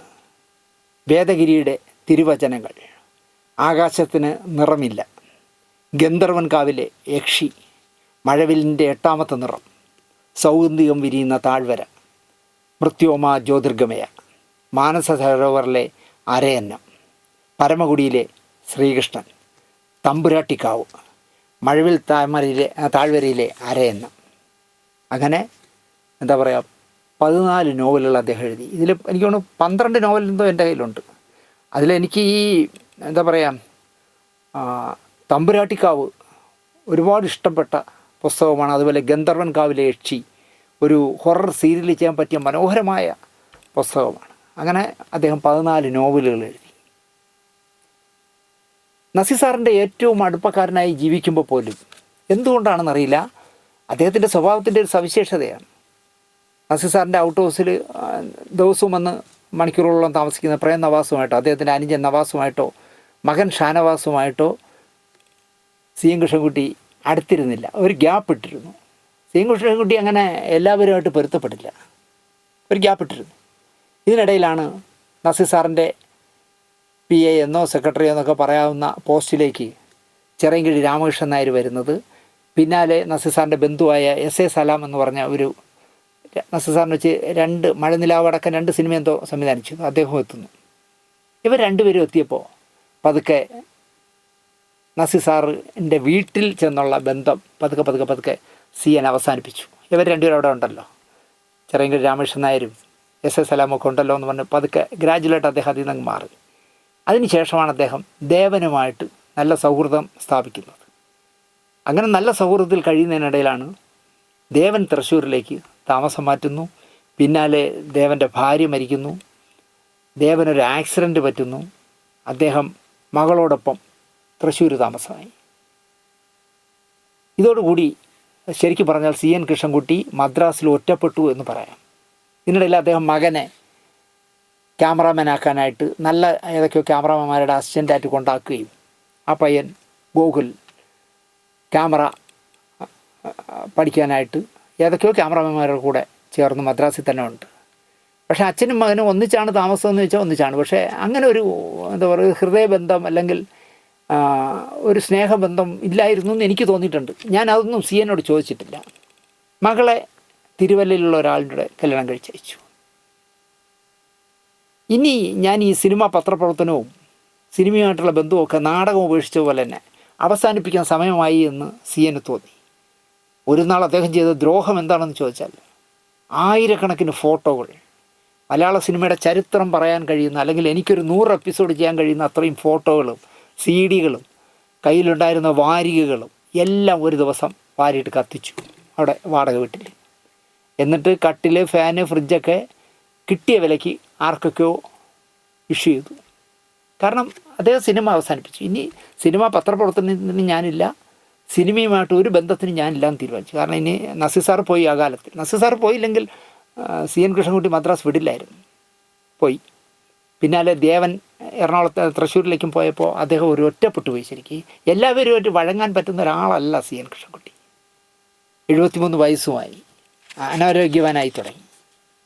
അങ്ങനെ ഞാൻ വിളിച്ചപ്പോൾ ഞാൻ പറഞ്ഞു, നിങ്ങൾ എന്നോടൊരു വാക്ക് പറഞ്ഞിരുന്നെങ്കിൽ ഞാൻ എത്ര ആയിരം രൂപ ചിലവാകട്ടെ, ഇവിടുന്ന് ഞാനൊരു കാറ് സംഘടിപ്പിച്ച് ഒരു ഇന്നോവയോ കോളിസോ പോലുള്ളൊരു കാറ് ആയിട്ട് ഞാൻ മദ്രാസിൽ വന്ന് ഈ ഫോട്ടോയും ഈ CD-യും ഈ വാരികളും എല്ലാം ഞാൻ ഏറ്റെടുക്കില്ലായിരുന്നു. ഞാനതൊന്നും ആലോചിച്ചില്ല ആശാനെ, ഞാനത് മുഴുവൻ വാരിയിട്ട് കത്തിച്ചു. എനിക്ക് കുറേ ദിവസം ഇദ്ദേഹത്തോട് ദേഷ്യമായിരുന്നു ആ കാര്യത്തിൽ. അങ്ങനെ അദ്ദേഹം മദ്രാസിൽ നിന്ന് പ്രതാപൻ തായാട്ടിനെ കാണാനായി കോഴിക്കോട്ടേക്ക് പോയി. കോഴിക്കോട് പോകുന്നതിനിടയിൽ ഇദ്ദേഹം ബോധം കെട്ട് വീണു. അങ്ങനെ കോഴിക്കോട്ടെ ഏതോ ആശുപത്രിയിൽ അഡ്മിറ്റായി. അവർ അഡ്മിറ്റ് ആകുമ്പോഴാണ് അറിയുന്നത് ഇദ്ദേഹത്തിന് കൊറോണയുണ്ട്. വിവരം അദ്ദേഹത്തിൻ്റെ ഫോണിലോ എപ്പോഴും ഒരു ബുക്ക് ഇട്ടിരിക്കും, ആ ബുക്കിലോ ഒക്കെ നോക്കിയിട്ട് എവിടെയൊക്കെ വിളിച്ചറിയിച്ച കൂട്ടത്തിൽ അദ്ദേഹത്തിൻ്റെ മകനെ കിട്ടി. മകനെ വിളിച്ചു പറഞ്ഞു, മകൻ വന്നു. പക്ഷേ മകന് ആശുപത്രി കയറാൻ പറ്റില്ലല്ലോ, കൊറോണയല്ലേ, കൊറോണ പീക്ക് ടൈമിലാണ്. അങ്ങനെ മരണത്തിനും ജീവിതത്തിനും ഇടയിൽ കുറേ ദിവസം, ഒരു 10-15 ദിവസം ആശുപത്രി കിടന്ന് അവിടുന്ന് രക്ഷപ്പെട്ട് ആംബുലൻസിൽ കയറ്റി തിരുവനന്തപുരത്തേക്ക് കൊണ്ടുവരണം. എന്നെ അദ്ദേഹത്തിൻ്റെ മകൻ വിളിച്ചു പറഞ്ഞു, ഇങ്ങനെയാണ് പ്രശ്നം, അപ്പോൾ തിരുവനന്തപുരത്തേക്ക് കൊണ്ടുവരാനായിട്ട് ഞങ്ങളിൽ കാശൊന്നുമില്ല, എന്തെങ്കിലും സഹായിക്കണമെന്ന് പറഞ്ഞാൽ ഞാൻ നേരെ പ്രതാപൻ തായാട്ടിനെ വിളിച്ചു. ഞാൻ പറഞ്ഞു, ഇങ്ങനെയാണ് നിങ്ങളുടെ 14 പുസ്തകം എഴുതി തന്ന മനുഷ്യനല്ലേ, അയാളെ കോഴിക്കോട്ട് നിന്ന് എങ്ങനെയെങ്കിലും തിരുവനന്തപുരത്ത് താങ്കൾ എത്തിക്കണം. അത് ഞാൻ എന്താണെന്ന് വെച്ച് നോക്കാം, പക്ഷേ എനിക്ക് പോയി കൊറോണയൊക്കെ ആയ കാരണം സാമ്പത്തികമായി ഞാൻ വല്ലാത്ത അവസ്ഥയിലാണെന്നൊക്കെ പറഞ്ഞിട്ട് അദ്ദേഹം ഇങ്ങനെ ആംബുലൻസിന് കൊണ്ടുവരാനുള്ള എന്തോ കാശ് അറേഞ്ച് ചെയ്ത് കൊടുത്തു. അങ്ങനെ CN കൃഷ്ണൻകുട്ടി തിരുവനന്തപുരത്ത് വന്നു. തിരുവനന്തപുരത്ത് വന്ന് തിരുമലയിൽ നിന്ന് തൃക്കണ്ണാപുരത്തേക്ക് പോകുന്ന വഴിയിൽ ആനയുടെ വഴി എന്ന് പറഞ്ഞൊരു നല്ല പേര്, ആനയുടെ വഴി. അവിടെ ഒരു വാടക വീട്ടിലാണ് അദ്ദേഹത്തിൻ്റെ ഭാര്യ താമസിക്കുന്നത്, ഒറ്റയ്ക്ക്. അവിടെ വന്നു. എന്നിട്ട് എന്നെ വിളിച്ചു, ആശാനെ, ഞാൻ മരണത്തിൽ നിന്നൊക്കെ രക്ഷപ്പെട്ട് വന്നിരിക്കുകയാണ്, എന്നാലും ഓർമ്മ കുറവൊക്കെ ഉണ്ട്, എനിക്ക് ആരോഗ്യക്കുറവുണ്ട്, ശ്വാസം മുട്ടലുണ്ട്, മൊത്തം. ഞാൻ പറഞ്ഞു കുറച്ചുകൂടെ സിഗരറ്റ് വലിച്ച് കയറ്റിയാൽ മതി എന്നൊക്കെ ഞാൻ പറഞ്ഞു. അപ്പോഴും ഹാ ഹാ ഹാ എന്ന് ചിരിച്ചു. അങ്ങനെ ഞാൻ അദ്ദേഹത്തെ, എനിക്കൊന്ന് കാണണം നിങ്ങളെ, നിങ്ങളുടെ വീട് എവിടെയെന്ന് എനിക്കറിയില്ല, അതിനേക്കാൾ സൗകര്യം നിങ്ങൾക്ക് വണ്ടിയുള്ളതല്ലേ, നിങ്ങൾ എന്നെ കാണാനൊന്ന് ആനയുടെ വഴി വരെ വരാമോ എന്ന് ചോദിച്ചു. ഞാൻ ആനയുടെ വഴി ചെന്ന് വീട് കണ്ടുപിടിച്ച് വീട്ടിൽ ചെന്ന് എന്താ പറയുക, അദ്ദേഹമായിട്ട് ഒരുപാട് നേരം സംസാരിച്ചു. അപ്പോൾ കയ്യിലിരുന്ന ഏതൊക്കെയോ കുറേ പുസ്തകങ്ങൾ എനിക്ക് തന്നു. ഇതെല്ലാം നിങ്ങളിരിക്കട്ടെ എന്ന് പറഞ്ഞ് എനിക്ക് തന്നു. ഞാൻ അത് വാങ്ങി. അല്ല, ഏതൊക്കെയോ സിനിമയുടെ പുസ്തകങ്ങൾ. സംസാരത്തിനിടയിൽ അദ്ദേഹം എന്നോട് പറഞ്ഞു, ഞാൻ മുമ്പൊരു എപ്പിസോഡ് ചെയ്തിരുന്നു, ആശാനെ, മരിക്കണമെങ്കിൽ അപാരമായ ചങ്കുറപ്പ് വേണം, എനിക്കതില്ല. ഞങ്ങളുടെ എന്തു പറ്റി? അല്ല, എൻ്റെ ജീവിതം വളരെ ദുസ്സഹമാണ് ആശാനെ, ഒരു ദിവസം കടന്നു പോകാൻ പറ്റുന്നില്ല, കയ്യിൽ 10 പൈസ കാശില്ല, ഇനിയൊരു ജോലി ചെയ്യാനുള്ള കഴിവില്ല എന്നൊക്കെ പറഞ്ഞ് കുറേ കാര്യങ്ങൾ പറഞ്ഞു എന്നോട്. ഞാൻ പറഞ്ഞു, എനിക്ക് നിങ്ങളുടെ മല പോയി മമ്മദിനോട് പരാതി പറഞ്ഞ പോലെയാണ്, എനിക്കും വർക്കൊന്നുമില്ല, ഞാനൊരു സീരിയൽ തുടങ്ങിയിരുന്നെങ്കിൽ തീർച്ചയായിട്ടും നിങ്ങളെയും കൂടെ സഹകരിപ്പിച്ചെന്നെ, തിരക്കഥ എഴുതാനെങ്കിലും കൊണ്ടിരുത്തിയെന്നെ, അല്ലെങ്കിൽ സജഷനുകൾ പറഞ്ഞു കൊടുക്കാൻ. തിരക്കഥ എഴുതുമ്പോൾ ഒരു വള്ളയും പോലെ കഥ ഇങ്ങനെ ആവട്ടെ അങ്ങനെ ആവട്ടെ അതൊക്കെ പറയാൻ കഴിയുന്ന മിടുക്കനായ ആളായിരുന്നു. അതെങ്കിലും ചെയ്ത് നിങ്ങൾക്കൊരു സ്വന്തമായൊരു വരുമാനം ഞാൻ ഉണ്ടാക്കി തന്നെ. അതൊന്നും ഇനി നടക്കില്ല ആശാനെ. അങ്ങോട്ട് പിന്നെ എന്താ പരിപാടി അത് പറയും. നിങ്ങളെനിക്ക് 3 നേരം ഭക്ഷണവും, എന്തെങ്കിലും രുചിയുള്ള കുറച്ച് ഭക്ഷണവും കിടക്കാനൊരു സ്ഥലവും റെഡിയാക്കി തരണം. ഞങ്ങൾക്ക് കിടക്കാനൊരു സ്ഥലം ഇതില്ലേ ആശാനെ, ഇതൊരു വാടക വീടാണ്. നിങ്ങൾക്കറിയില്ല, എൻ്റെ ഭാര്യ ഏതോ റെസ്റ്റോറൻറ്റിലോ ക്യാൻറ്റീനിലോ എന്തോ ജോലിക്ക് പോയാണ് അവളുടെ കാര്യങ്ങൾ നടക്കുന്നത്. അവൾ എൻ്റെ ചിലവും കൂടെ നോക്കണം എന്ന് പറയുമ്പോൾ ബുദ്ധിമുട്ടാവും. അവളായതുകൊണ്ട് പറയാത്തതാണ്. അതുകൊണ്ട് എന്നെ എവിടെയെങ്കിലും നിങ്ങൾ എനിക്ക് 3 നേരം ഭക്ഷണവും കിടക്കാനൊരു കുറച്ച് സ്ഥലവും ശരിയാക്കി തരണം. ഞാൻ പറഞ്ഞു, അത് ശരിയാക്കി തരാം. എനിക്ക് ഇപ്പോൾ അങ്ങനെ ഒരു ഗുണമുണ്ടല്ലോ. ഞാനപ്പോൾ തന്നെ പത്തനാപുരത്ത് ഗാന്ധി ഭവനിൽ വിളിച്ചു. ഞാൻ അമലിനോട് ഈ കാര്യം പറഞ്ഞു. അമൽ പറഞ്ഞു, നമുക്ക് ശരിയാക്കാം സാർ. അപ്പോൾ ഈ അമലിൻ്റെ ഒരു പ്രശ്നം, ഞാൻ അവൻ്റെ എൻ്റെ സ്വന്തം അനുജനെ പോലെ കരുതുന്നതാണ്, പക്ഷേ എന്നെ സാറെന്നേ വിളിക്കൂ. അപ്പോൾ ഞാൻ 100 വട്ടം പറഞ്ഞിട്ടുണ്ട്, അമലെ എന്നെ സാറെന്ന് വിളിക്കരുത്. ശരി സാർ, ഇനി വിളിക്കില്ല സാർ എന്ന് പറഞ്ഞു. പക്ഷേ സാറെന്നേ വിളിക്കൂ. ഒരു ചേട്ടാ എന്ന് വിളിക്കുന്ന സ്വാതന്ത്ര്യത്തോടെ ആയിരിക്കാം സാറെന്ന് വിളിക്കുന്നത്. അമൽ അച്ഛനുമായിട്ട് സംസാരിച്ചിട്ട് പറയാമെന്ന് പറഞ്ഞു. അപ്പോൾ സോമരായ സാർ എപ്പോഴും തിരക്കിലായതുകൊണ്ട് അദ്ദേഹത്തോട് പറയണ്ടെന്ന് വിചാരിച്ചാണ് ഞാൻ പറയാത്തത്. അന്ന് വൈകുന്നേരമായപ്പോൾ സോമരായ സാർ എന്നെ വിളിച്ചു. അപ്പോൾ ഞാൻ കരുതി അമൽ പറഞ്ഞതുകൊണ്ട് വിളിക്കുകയാണെന്ന് വിചാരിച്ച് ഞാൻ ഫോണെടുത്ത് സംസാരിച്ച് തുടങ്ങിയപ്പോഴാണ് ഞാൻ അറിയുന്നത്, ഭിന്നശേഷിക്കാരായ കുട്ടികൾക്ക് വേണ്ടി അവരുടെ രജിസ്ട്രേഷനും കാര്യങ്ങളൊക്കെ നടത്തുന്നതിനുള്ള ചുമതല സംസ്ഥാന സർക്കാർ ഗാന്ധി ഭവനെ ഏൽപ്പിച്ചിരിക്കുകയാണ്. അതിൻ്റെ ഔപചാരികമായ ഉദ്ഘാടനം ഈ വരുന്ന 9-ാം തീയതിയാണ്. അപ്പോൾ താങ്കൾ അതിൽ ഒരു പ്രാസംഗികനായി വരണം. അപ്പോൾ ഭിന്നശേഷി കമ്മീഷൻ എന്ന് പറയുന്നത് പഞ്ചാബ് കേശൻ എന്ന് പറഞ്ഞ വളരെ മാന്യനായ എഫിഷ്യൻ്റായ ഉദ്യോഗസ്ഥനാണ്. അദ്ദേഹമാണ് ഉദ്ഘാടനം. ഞാൻ പറഞ്ഞു, ഞാൻ വരാം. ഞാൻ അമൽ എന്തെങ്കിലും പറഞ്ഞോ എന്ന് കേട്ടു. ഇല്ല, ഞാൻ അമലിനോടൊരു കാര്യം പറഞ്ഞിരുന്നു. എന്താണ്? ഞാൻ പറഞ്ഞു, 40 വർഷമായി മദ്രാസിൽ സിനിമാ പത്രപ്രവർത്തനം നടത്തിയിരുന്ന, എന്താ പറയുക, 10-14 നോവലുകൾ എഴുതിയ CN കൃഷ്ണൻകുട്ടി എന്ന് പറഞ്ഞ ഒരാളുണ്ട്. അദ്ദേഹം ഇപ്പോൾ നല്ല അവശനാണ്. മദ്രാസിൽ നിന്ന് പോകുന്നു, സിനിമയൊക്കെ മതിയാക്കി. നസീർ സാറിന് കത്തെഴുതിയിരുന്ന ആളാണ്. നസീർ സാറിന് വരുന്ന കത്തുകൾക്ക് നസീർ സാറിന് പകരം മറുപടി എഴുതിയിരുന്ന ആളാണ്. അദ്ദേഹത്തിന് അവിടെ ഒരു അഡ്മിഷൻ വേണമായിരുന്നു. ഞാനത് അമലിനെ വിളിച്ച് പറഞ്ഞു. അപ്പോൾ സോമരാജ് സാർ പറഞ്ഞു, അതിനെന്താ? അല്ല, അമൽ പറഞ്ഞു അവിടെ സ്ഥലം പരിമിതി ഉണ്ടെന്ന് പറഞ്ഞു. അതൊന്നും കാര്യമാക്കണ്ട. അപ്പോൾ സോമരാജ് സാറും എന്നെ വിളിക്കുന്ന സാറേ എന്നാണ്, ഞാൻ സോമരാജ് സാറിനെ വിളിക്കുന്നതും സാറേ എന്നാണ്. പക്ഷേ സിന്ധു വിളിക്കുന്ന അപ്പച്ച എന്നാണ്. കാരണം ഗാന്ധി ഭവനിലെ 1600ഓളം അന്തേവാസികൾ പല പ്രായത്തിലുള്ളവർ സോമരാജ് സാറിനെ വിളിക്കുന്ന അപ്പച്ച എന്നാണ്, സിന്ധു വിളിക്കുന്ന അപ്പച്ച എന്നാണ്. ഞാൻ ആദ്യമേ സാറേ എന്ന് വിളിച്ചതുകൊണ്ട് എനിക്ക് പിന്നെ അപ്പച്ച എന്ന് മാറ്റി വിളിക്കാൻ എനിക്കൊരു മടിയൊന്നുമില്ല. പക്ഷേ എന്തോ ഒരു വൈക്ലഭ്യം. എന്നെ വിളിക്കുന്നതും സാറേ എന്നാണ്. ഞാൻ ദിനേശെന്നേ വിളിക്കാമെന്ന് പറഞ്ഞാലും അദ്ദേഹം വിളിക്കില്ല. ഞാൻ പറഞ്ഞു, സാറേ, ഞാൻ പ്രോപ്പർ വേയിലൂടെയാണ് അമലിനോട് പറഞ്ഞത്. അതൊന്നും ആവശ്യമില്ല. താങ്കൾക്ക് ഒരാളെ ഗാന്ധി ഭവനിൽ അഡ്മിറ്റ് ചെയ്യണമെങ്കിൽ കയറ്റി ഇങ്ങോട്ട് വിട്ടാൽ മതി, ഞാനിവിടെ ഉണ്ടല്ലോ. ഞാൻ പറഞ്ഞു, അങ്ങനെ ഞാൻ കയറ്റിയൊന്നും വിടില്ല, ഞാൻ കൊണ്ടാക്കാം. അങ്ങനെ വീണ്ടും ഞാൻ സി എൻ കൃഷ്ണൻകുട്ടിയെ കണ്ടു. സി എൻ കൃഷ്ണൻകുട്ടിയെ കണ്ട് ഞാൻ ഈ കാര്യം പറഞ്ഞപ്പോൾ നമുക്ക് പോവാം, എന്ന് പോവാം, അതേ നാളെ വേണമെങ്കിൽ പോകാൻ റെഡിയാണ്. ഞാൻ പറഞ്ഞു അങ്ങനെയല്ല, നിങ്ങളുടെ വീട്ടുകാരോട് സംസാരിക്കണ്ടേ? അതിൻ്റെ ഒന്നും ആവശ്യമില്ലെന്നേ, അവർക്ക് ഞാൻ എങ്ങനെയും രക്ഷപ്പെട്ടാൽ മതി, അത് പ്രശ്നമില്ല. അവൻ അത് പറ്റില്ല, എനിക്ക് നിങ്ങളുടെ ഭാര്യയോട് പറഞ്ഞ് അവരുടെ പെർമിഷൻ വാങ്ങണം. അത് വേണ്ട ആശാനെ. ഞാൻ വേണം, ഞാൻ നാളെ രാവിലെ വരാം. പിറ്റേ ദിവസം രാവിലെ ഞാൻ ചെന്നു. രാവിലെ ചെന്ന് ഭാര്യയെ കണ്ടു. ഭാര്യ അകത്ത് ഫോൺ ചെയ്തുകൊണ്ടിരിക്കുകയാണ്. അപ്പോഴും ഇദ്ദേഹം പറയുന്നത് വേണ്ടാന്നേ, നമുക്ക് പോകാമെന്ന്. ഞാൻ നിങ്ങളുടെ മകനോടോ മരുമകനോടോ ചോദിക്കണ്ട, പക്ഷേ ഭാര്യയോട് ചോദിക്കണം. കുറച്ച് കഴിഞ്ഞാൽ ഫോൺ കട്ട് ചെയ്തിട്ട് അവർ വന്നു. അവരിങ്ങനെ വരുമ്പോൾ ഞാൻ അതിശയത്തോടെ നോക്കുകയാണ്. കാരണം സ്റ്റേജിൽ നിന്ന് കൈ പിടിച്ച് മേളിലേക്ക് കയറ്റി നിർത്താൻ അധ്യാപിക്കുക. ആ കൈ നമുക്ക് ജീവിതത്തിൽ ഒന്നിച്ച് പിടിക്കാമോ എന്ന് ചോദിച്ചപ്പോൾ അതേ എന്ന് പറഞ്ഞ ആ ആൾ ഇതാണല്ലോ എന്ന് നോക്കുമ്പോൾ നല്ല എന്താ പറയുക, ദാരിദ്ര്യത്തിൻ്റെ ഒരുപാട് പ്രയാസങ്ങളും ദുരിതങ്ങളും ഉണ്ടെങ്കിൽ ആ മുഖം കാണുമ്പോൾ പറയും തേജസ്, നല്ല സുന്ദരിയായ ഒരു ചേച്ചി. അവർക്ക് ഒരുപാട് കാര്യങ്ങൾ എന്നോട് പറയണമെന്നുണ്ട്, പക്ഷെ ഒന്നും പറയുന്നില്ല, അവർ മിണ്ടാവുന്നു. ഞാൻ പറഞ്ഞു കാര്യങ്ങളൊക്കെ അറിഞ്ഞില്ലേ? ഇദ്ദേഹം പറയുന്നത് ഇദ്ദേഹത്തിന് 3 നേരം ആഹാരവും കിടക്കാനൊരിടവും വേണമെന്ന് പറയുകയാണ്. അപ്പോൾ ഞാൻ പത്തനാപുരം ഗാന്ധി ഭവനിൽ അത് റെഡിയാക്കിയിട്ടുണ്ട്, എന്താ അഭിപ്രായം എന്നിട്ട്. എനിക്ക് സന്തോഷം, കാരണം അദ്ദേഹമെങ്കിലും കൃത്യമായി ആഹാരം കഴിച്ച് സ്വസ്ഥമായി എവിടെയെങ്കിലും ഈ വയസ്സായ കാലത്ത് ജീവിക്കട്ടെ, എനിക്കതിൽ പ്രശ്നമൊന്നുമില്ല. അപ്പോൾ നാളെ ഞാൻ ഇദ്ദേഹത്തെ കൊണ്ടുപോകും. ആയിക്കോട്ടെ, ഞാനിങ്ങി പോന്നു. പിറ്റേ ദിവസം രാവിലെ ഞാനും സിന്ധുവും മോനും കൂടി അവിടെ ചെന്നു.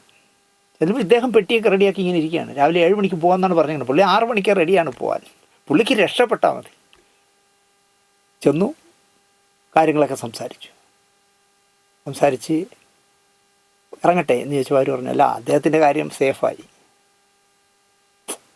പക്ഷേ ഞാനിനി എന്ത് ചെയ്യുമെന്നാണ് ആലോചിക്കുന്നത്. ഞാൻ എന്ത് പറ്റി? അത് ഈ കൊറോണ കാലം ആയതോടുകൂടി വിജയമോഹിനി മില്ലിലുണ്ടായിരുന്ന എൻ്റെ റെസ്റ്റോറൻറ്റിലുണ്ടായിരുന്ന ജോലി പോയി.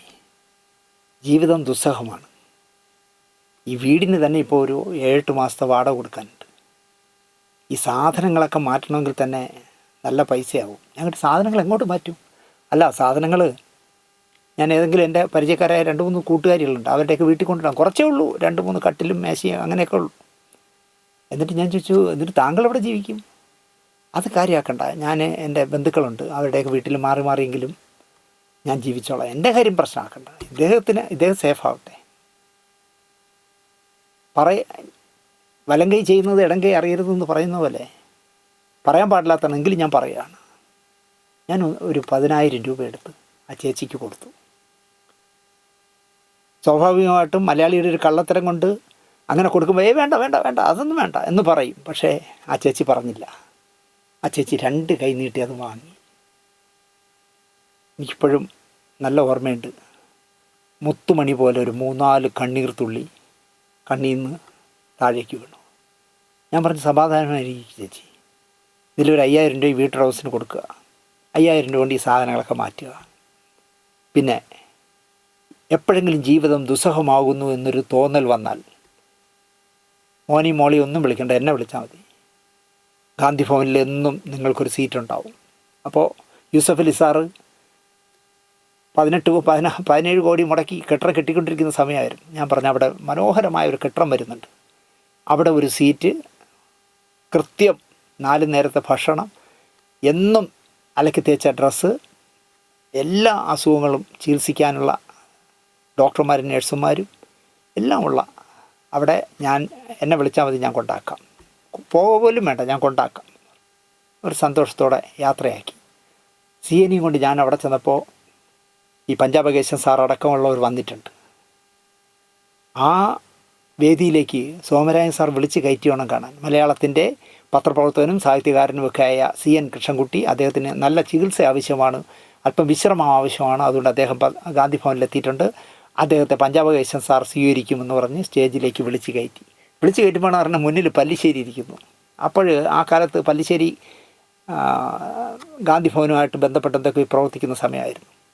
പല്ലിശ്ശേരി ഞെട്ടിപ്പോയി. കാരണം എന്നെപ്പോലെ തന്നെ പത്രപ്രവർത്തന രംഗത്ത് നിന്ന 2 പേരും സിനിമാ മംഗളത്തിൽ ഒന്നിച്ച് വർക്ക് ചെയ്തവരാ. CN കൃഷ്ണൻകുട്ടിയാണല്ലോ എന്ന് പറഞ്ഞ് ഓടി സ്റ്റേജിൽ കയറി വന്ന് കെട്ടിപ്പിടിച്ചു പല്ലിശ്ശേരി. അപ്പോൾ സോമരായ സാർ പറഞ്ഞു, TV പരസ്പരം കടിച്ചു കീറുന്ന ശാന്തിയുള്ള ദിനേശ് സാറും പല്ലിശ്ശേരിയും ഇതാ കെട്ടിപ്പിടിക്കുന്നു എന്നൊക്കെ പറഞ്ഞു. ഞങ്ങൾ ആ ചർച്ചയിലല്ലേ അതൊക്കെ പറയുന്നുള്ളൂ. അങ്ങനെ അദ്ദേഹത്തെ അവിടെ കൊണ്ടാക്കി ഇദ്ദേഹത്തെ അവിടെ വെറുതെ എടുക്കില്ലല്ലോ ഗാന്ധി ഭവനിൽ ആരെങ്കിലും എഴുതി ഒപ്പിട്ട് കൊടുക്കണം എല്ലാ ഉത്തരവാദിത്തങ്ങളും. മക്കളോ വരുമാനമോ ഒന്നും വന്നിട്ടില്ലല്ലോ. എൻ്റെ മകൻ അച്ചു പോയി ഒപ്പിട്ട് കൊടുത്തതല്ല, അവൻ്റെ ഒരു അമ്മാവനെ പോലെ അല്ലെങ്കിൽ അപ്പൂപ്പനെ പോലെ അവൻ ഒപ്പിട്ട് കൊടുത്തതല്ല. അത് കഴിഞ്ഞ് ഞാൻ 2 മാസം കഴിഞ്ഞ് വീണ്ടും കാണാൻ പോയപ്പോൾ സിന്ധു എന്തൊക്കെ കൊണ്ടുപോയി കൊടുത്തു അദ്ദേഹത്തിന്, തുണികളൊക്കെ വാങ്ങിക്കൊണ്ട് കൊടുത്തു എന്തൊക്കെയോ. അദ്ദേഹം എന്നോട് പറഞ്ഞത്, കഴിഞ്ഞ ജന്മം ഉറപ്പായിട്ട് നിങ്ങൾ എൻ്റെ സഹോദരനായിരുന്നു എന്ന് അദ്ദേഹം പറഞ്ഞു. അവൻ ആയിക്കോട്ടെ, ഞാനത് ഒരുപാട് പേരോട് പറയാറുണ്ട്. ദിലീപ് എന്നോട് ചോദിച്ചു, കഴിഞ്ഞ ജന്മം നിങ്ങൾ എൻ്റെ ആരായിരുന്നു എന്ന് ചോദിച്ചു. ഞാൻ അദ്ദേഹത്തിൻ്റെയും പറഞ്ഞ അതായിരിക്കും, നിങ്ങൾ അന്വേഷിക്കുക എന്ന് പറഞ്ഞപ്പോൾ ദിലീപ് പറഞ്ഞതാണ്, ബൈ നിങ്ങൾ കഴിഞ്ഞ ജന്മം എൻ്റെ സഹോദരനായിരിക്കുമെന്ന്. ആയിക്കോട്ടെ, എനിക്കതൊന്നും ഒരു പ്രശ്നമല്ല. നമ്മൾ സിനിമയിൽ കാണുന്ന 100 കോടി ക്ലബ്ബ്, 200 കോടി ക്ലബ്ബ്, ലംബോഗിനി ഇല്ലേ, മറ്റേ ബുർജ് ഖലീഫയിൽ 4 ഫ്ലാറ്റ് എന്നൊക്കെ പറഞ്ഞ് കോടികളുടെ കിലുക്കമാണല്ലോ മലയാള സിനിമയിൽ നമ്മൾ കേൾക്കുന്നതെല്ലാം. പക്ഷേ സിനിമയിൽ പാർശ്വവൽക്കരിക്കപ്പെട്ടു പോകുന്ന 10-40 വർഷം വർക്ക് ചെയ്തിട്ട് സ്വന്തമായി ഒരു കിടപ്പാടം പോലും ഇല്ലാത്ത, അല്ലെങ്കിൽ അവസാനം ഗാന്ധി ഭവനിൽ അഭയം തേടേണ്ടി വരുന്നവരുടെ കഥ. ഇപ്പം തന്നെ പ്രേം നവാസിൻ്റെ കാർ ഓടിച്ചിരുന്ന സണ്ണി, ഞാൻ ഇപ്പോൾ 2 ആഴ്ച മുമ്പ് അവിടെ ചെന്നപ്പോൾ ഗാന്ധി ഭവനിൽ പോയിരുന്നു ഞാൻ CN കൃഷ്ണൻകുട്ടിയെ കാണാൻ. കാരണം അദ്ദേഹം പെട്ടെന്ന് സ്ട്രോക്ക് വന്ന് ഒരു വശം തളർന്ന് പുനലൂർ ജില്ലാ ആശുപത്രിയിൽ അഡ്മിറ്റ് ചെയ്തു എന്ന് എന്നെ വിളിച്ച് അമൽ പറഞ്ഞപ്പോൾ ഞാനും ഭാര്യയും മോനും കൂടെ നേരെ അവിടെ പോയി. അവിടെ ചെല്ലുമ്പോൾ ഈ സണ്ണി എവിടെയുണ്ട്, സണ്ണിയെ അവിടെ കൊണ്ടാക്കിയിരിക്കുക. മദ്രാസിലുള്ളൊരു ശരചന്ദ്രൻ എന്ന് പറഞ്ഞാൽ എനിക്ക് പരിചയമുള്ള ഒരു സുഹൃത്ത് കൊണ്ടാക്കിയിരിക്കുക. ഈ സണ്ണി ആര് എന്ന് അവതരിപ്പിക്കാതെ ഫിലോമിനയുടെ 2ാമത്തെ ഭർത്താവാണ്, നസീർ സാറിൻ്റെ ഡ്രൈവറാണ്, മലയാള സിനിമയെ 50 വർഷം താങ്ങി വെച്ചിരുന്നത് ഈ സണ്ണിയാണെന്നൊക്കെ പറഞ്ഞാണ് കൊണ്ടാക്കിയിരിക്കുന്നത്. സണ്ണി എന്നെ പറ്റിച്ച കഥ ഞാൻ നിങ്ങളുടെ പറഞ്ഞിട്ടുണ്ടെന്ന് തോന്നുന്നു. അതായത് സൈറ ബാനു എന്ന് പറഞ്ഞിട്ട് ഷക്കീലയ്ക്കൊക്കെ ഡൂപ്പിടുന്ന ഒരു നടിയുണ്ട് മദ്രാസിൽ. അവരെക്കുറിച്ചൊരു പുസ്തകം വന്നിട്ടുണ്ട്, ഈ സൈറ ബാനുവിനെ കുറിച്ച്. മലയാള മനോരമയിലുള്ള ഒരാളാണ് എഴുതിയിരിക്കുന്നത്. ഞാൻ അദ്ദേഹത്തെ വിളിച്ചിട്ട് ഈ സൈറ ബാനുവിൻ്റെ നമ്പർ കേട്ടു. അയാൾ നമ്പർ തന്നു, പക്ഷേ ആ നമ്പർ നിലവിലില്ല. ഞാൻ തിരിച്ചയാളോട് വിളിച്ച് പറഞ്ഞു ആ നമ്പറല്ല എന്ന് പറഞ്ഞു. അദ്ദേഹം DC ബുക്സിലൊക്കെ അന്വേഷിച്ചിട്ട് പറഞ്ഞു കൃത്യമായിട്ട് റോയൽറ്റി അവരുടെ അക്കൗണ്ടിൽ പോകുന്നുണ്ട് മാസാമാസം, പക്ഷേ നമ്പർ ഞങ്ങളിലില്ല. അങ്ങനെ എനിക്ക് ഈ നമ്പർ വേണം, അവരെക്കുറിച്ചൊരു എപ്പിസോഡ് ചെയ്യാനാണ്. സിനിമയിൽ നഗ്നയായി അഭിനയിക്കുന്ന ഷക്കീലയാണെന്ന് പറഞ്ഞ് നമ്മൾ കണ്ടുകൊണ്ടിരിക്കുന്നതൊക്കെ സൈറ ബാനുവിൻ്റെ ശരീരമാണ്. അവരിപ്പോൾ ഒരു ടീച്ചറും ഒക്കെ. ഞാൻ മദ്രാസിൽ വിളിച്ച് ഈ ശരചന്ദ്രനോട് സംസാരിച്ചു. അപ്പോൾ ഇന്ത്യ ടുഡേയിലെ PK ശ്രീനിവാസനെ വിളിച്ചു, രാജേന്ദ്രബാബു ചേട്ടനെ വിളിച്ചു, ഒരുപാട് പേരെ വിളിച്ചു നോക്കി. മറ്റേ കോയമ്പത്തൂരുള്ള CK അജയകുമാറിനെ വിളിച്ചു, നടികർ സംഘത്തിൻ്റെ സെക്രട്ടറി. ഇങ്ങനെ ഒരുപാട് പേരെ വിളിച്ചിട്ട് ആർക്കും ഇങ്ങനെ ആളുണ്ടെന്നറിയാം. സൈറ ബാനു എന്ന് പറഞ്ഞൊരാളുണ്ട്, സ്വന്തമായി അംബാസഡർ കാർ ഓടിച്ചൊക്കെ പോകുന്ന കണ്ടിട്ടുണ്ട്, പക്ഷേ എവിടെ ഉണ്ടെന്നറിയില്ല. ഷക്കീലയ്ക്ക് ചിലപ്പോൾ അറിയാമായിരിക്കും, എനിക്ക് ഷക്കീലെ പരിചയമില്ലല്ലോ. അങ്ങനെ ഞാൻ അന്വേഷിക്കുമ്പോഴാണ് ശരചന്ദ്രൻ പറയുന്നു, ഇവിടെ സണ്ണി എന്ന് പറഞ്ഞൊരാളുണ്ട്, തിരുവനന്തപുരത്തുകാരനാണ്, തിരുവനന്തപുരം പേട്ടക്കാരനാണ്. സണ്ണിയോട് ചോദിച്ചാൽ അറിയാം എന്ന് പറഞ്ഞാൽ സണ്ണിയുടെ നമ്പർ തന്നു. ഞാൻ സണ്ണിയെ വിളിച്ചു. ഞാൻ പറഞ്ഞു ഞാൻ തിരുവനന്തപുരത്തു നിന്നാണ്, എൻ്റെ പേര് ശാന്തിയുള്ള ദിനേശ് എന്നാണ്. തിരുവനന്തപുരത്താണല്ലേ, ഞാൻ പേട്ടക്കാരനാണ്. അപ്പോൾ നന്നായിട്ട് വാചകം അടിക്കുന്ന ഒരാളാണെന്ന് എനിക്ക് മനസ്സിലായി. ആദ്യ ഫോൺ വിളിയിൽ തന്നെ പുള്ളി മലയാള സിനിമയുടെ കഥ മൊത്തം പറഞ്ഞു. നസീർ സാറിൻ്റെ ഡ്രൈവറായിരുന്നു. ഞാൻ അന്വേഷിച്ചപ്പോൾ നസീർ സാറിൻ്റെ ഡ്രൈവറായിരുന്നില്ല, പ്രേം നവാസിൻ്റെ ഡ്രൈവറായിരുന്നു. പിന്നെ ഫിലോമിന ചേച്ചിയുടെ 2ാം ഭർത്താവ് എനിക്കാണ് വീട് എഴുതി വെച്ചിരുന്നതൊക്കെ അദ്ദേഹം ഗുണ്ടടിക്കുന്നുണ്ട് ഇപ്പോൾ അതൊക്കെ ചാനലിൽ. അല്ല, അദ്ദേഹം ഭർത്താവ് മരിച്ച സ്ത്രീ എന്നുള്ള നിലയ്ക്ക് ഇടയ്ക്കിടയ്ക്ക് ഇദ്ദേഹവുമായിട്ട് എന്തോ ബന്ധമുണ്ടായിരുന്നവർക്ക്, അത്രയേ ഉള്ളൂ. അല്ല 2ാം ഭർത്താവൊന്നുമല്ല, ജഗജില്ലിയാണ് ആൾ. അപ്പോൾ സണ്ണി പറഞ്ഞു ഇവിടെ നല്ല ചൂടാണ്. ഞാൻ പറഞ്ഞു മദ്രാസിലെ ചൂട് എനിക്കറിയാം, ഞാനിപ്പോൾ ഒരു സ്കൂളിലെ ഗേറ്റ് വാച്ചറാണ്. ഞാൻ ആയിക്കോട്ടെ, ആ ഗേറ്റ് വാച്ചറായി ജോലി ചെയ്യുന്ന സ്ഥലത്തുനിന്ന് സൈറ ബാനു താമസിക്കുന്നിടത്തേക്ക് പോകണമെങ്കിൽ മിനിമം ഒരു 200 രൂപ ആട്ടോയ്ക്കാവും. ഞാൻ ആയിക്കോട്ടെ, എൻ്റെ കയ്യിൽ 10 പൈസയില്ല, താങ്കൾ ഒരു 500 രൂപ അയച്ചു തന്നാൽ ഞാൻ പോയി സൈറ ബാനുവിൻ്റെ നമ്പർ വാങ്ങി അയച്ചു തരാം.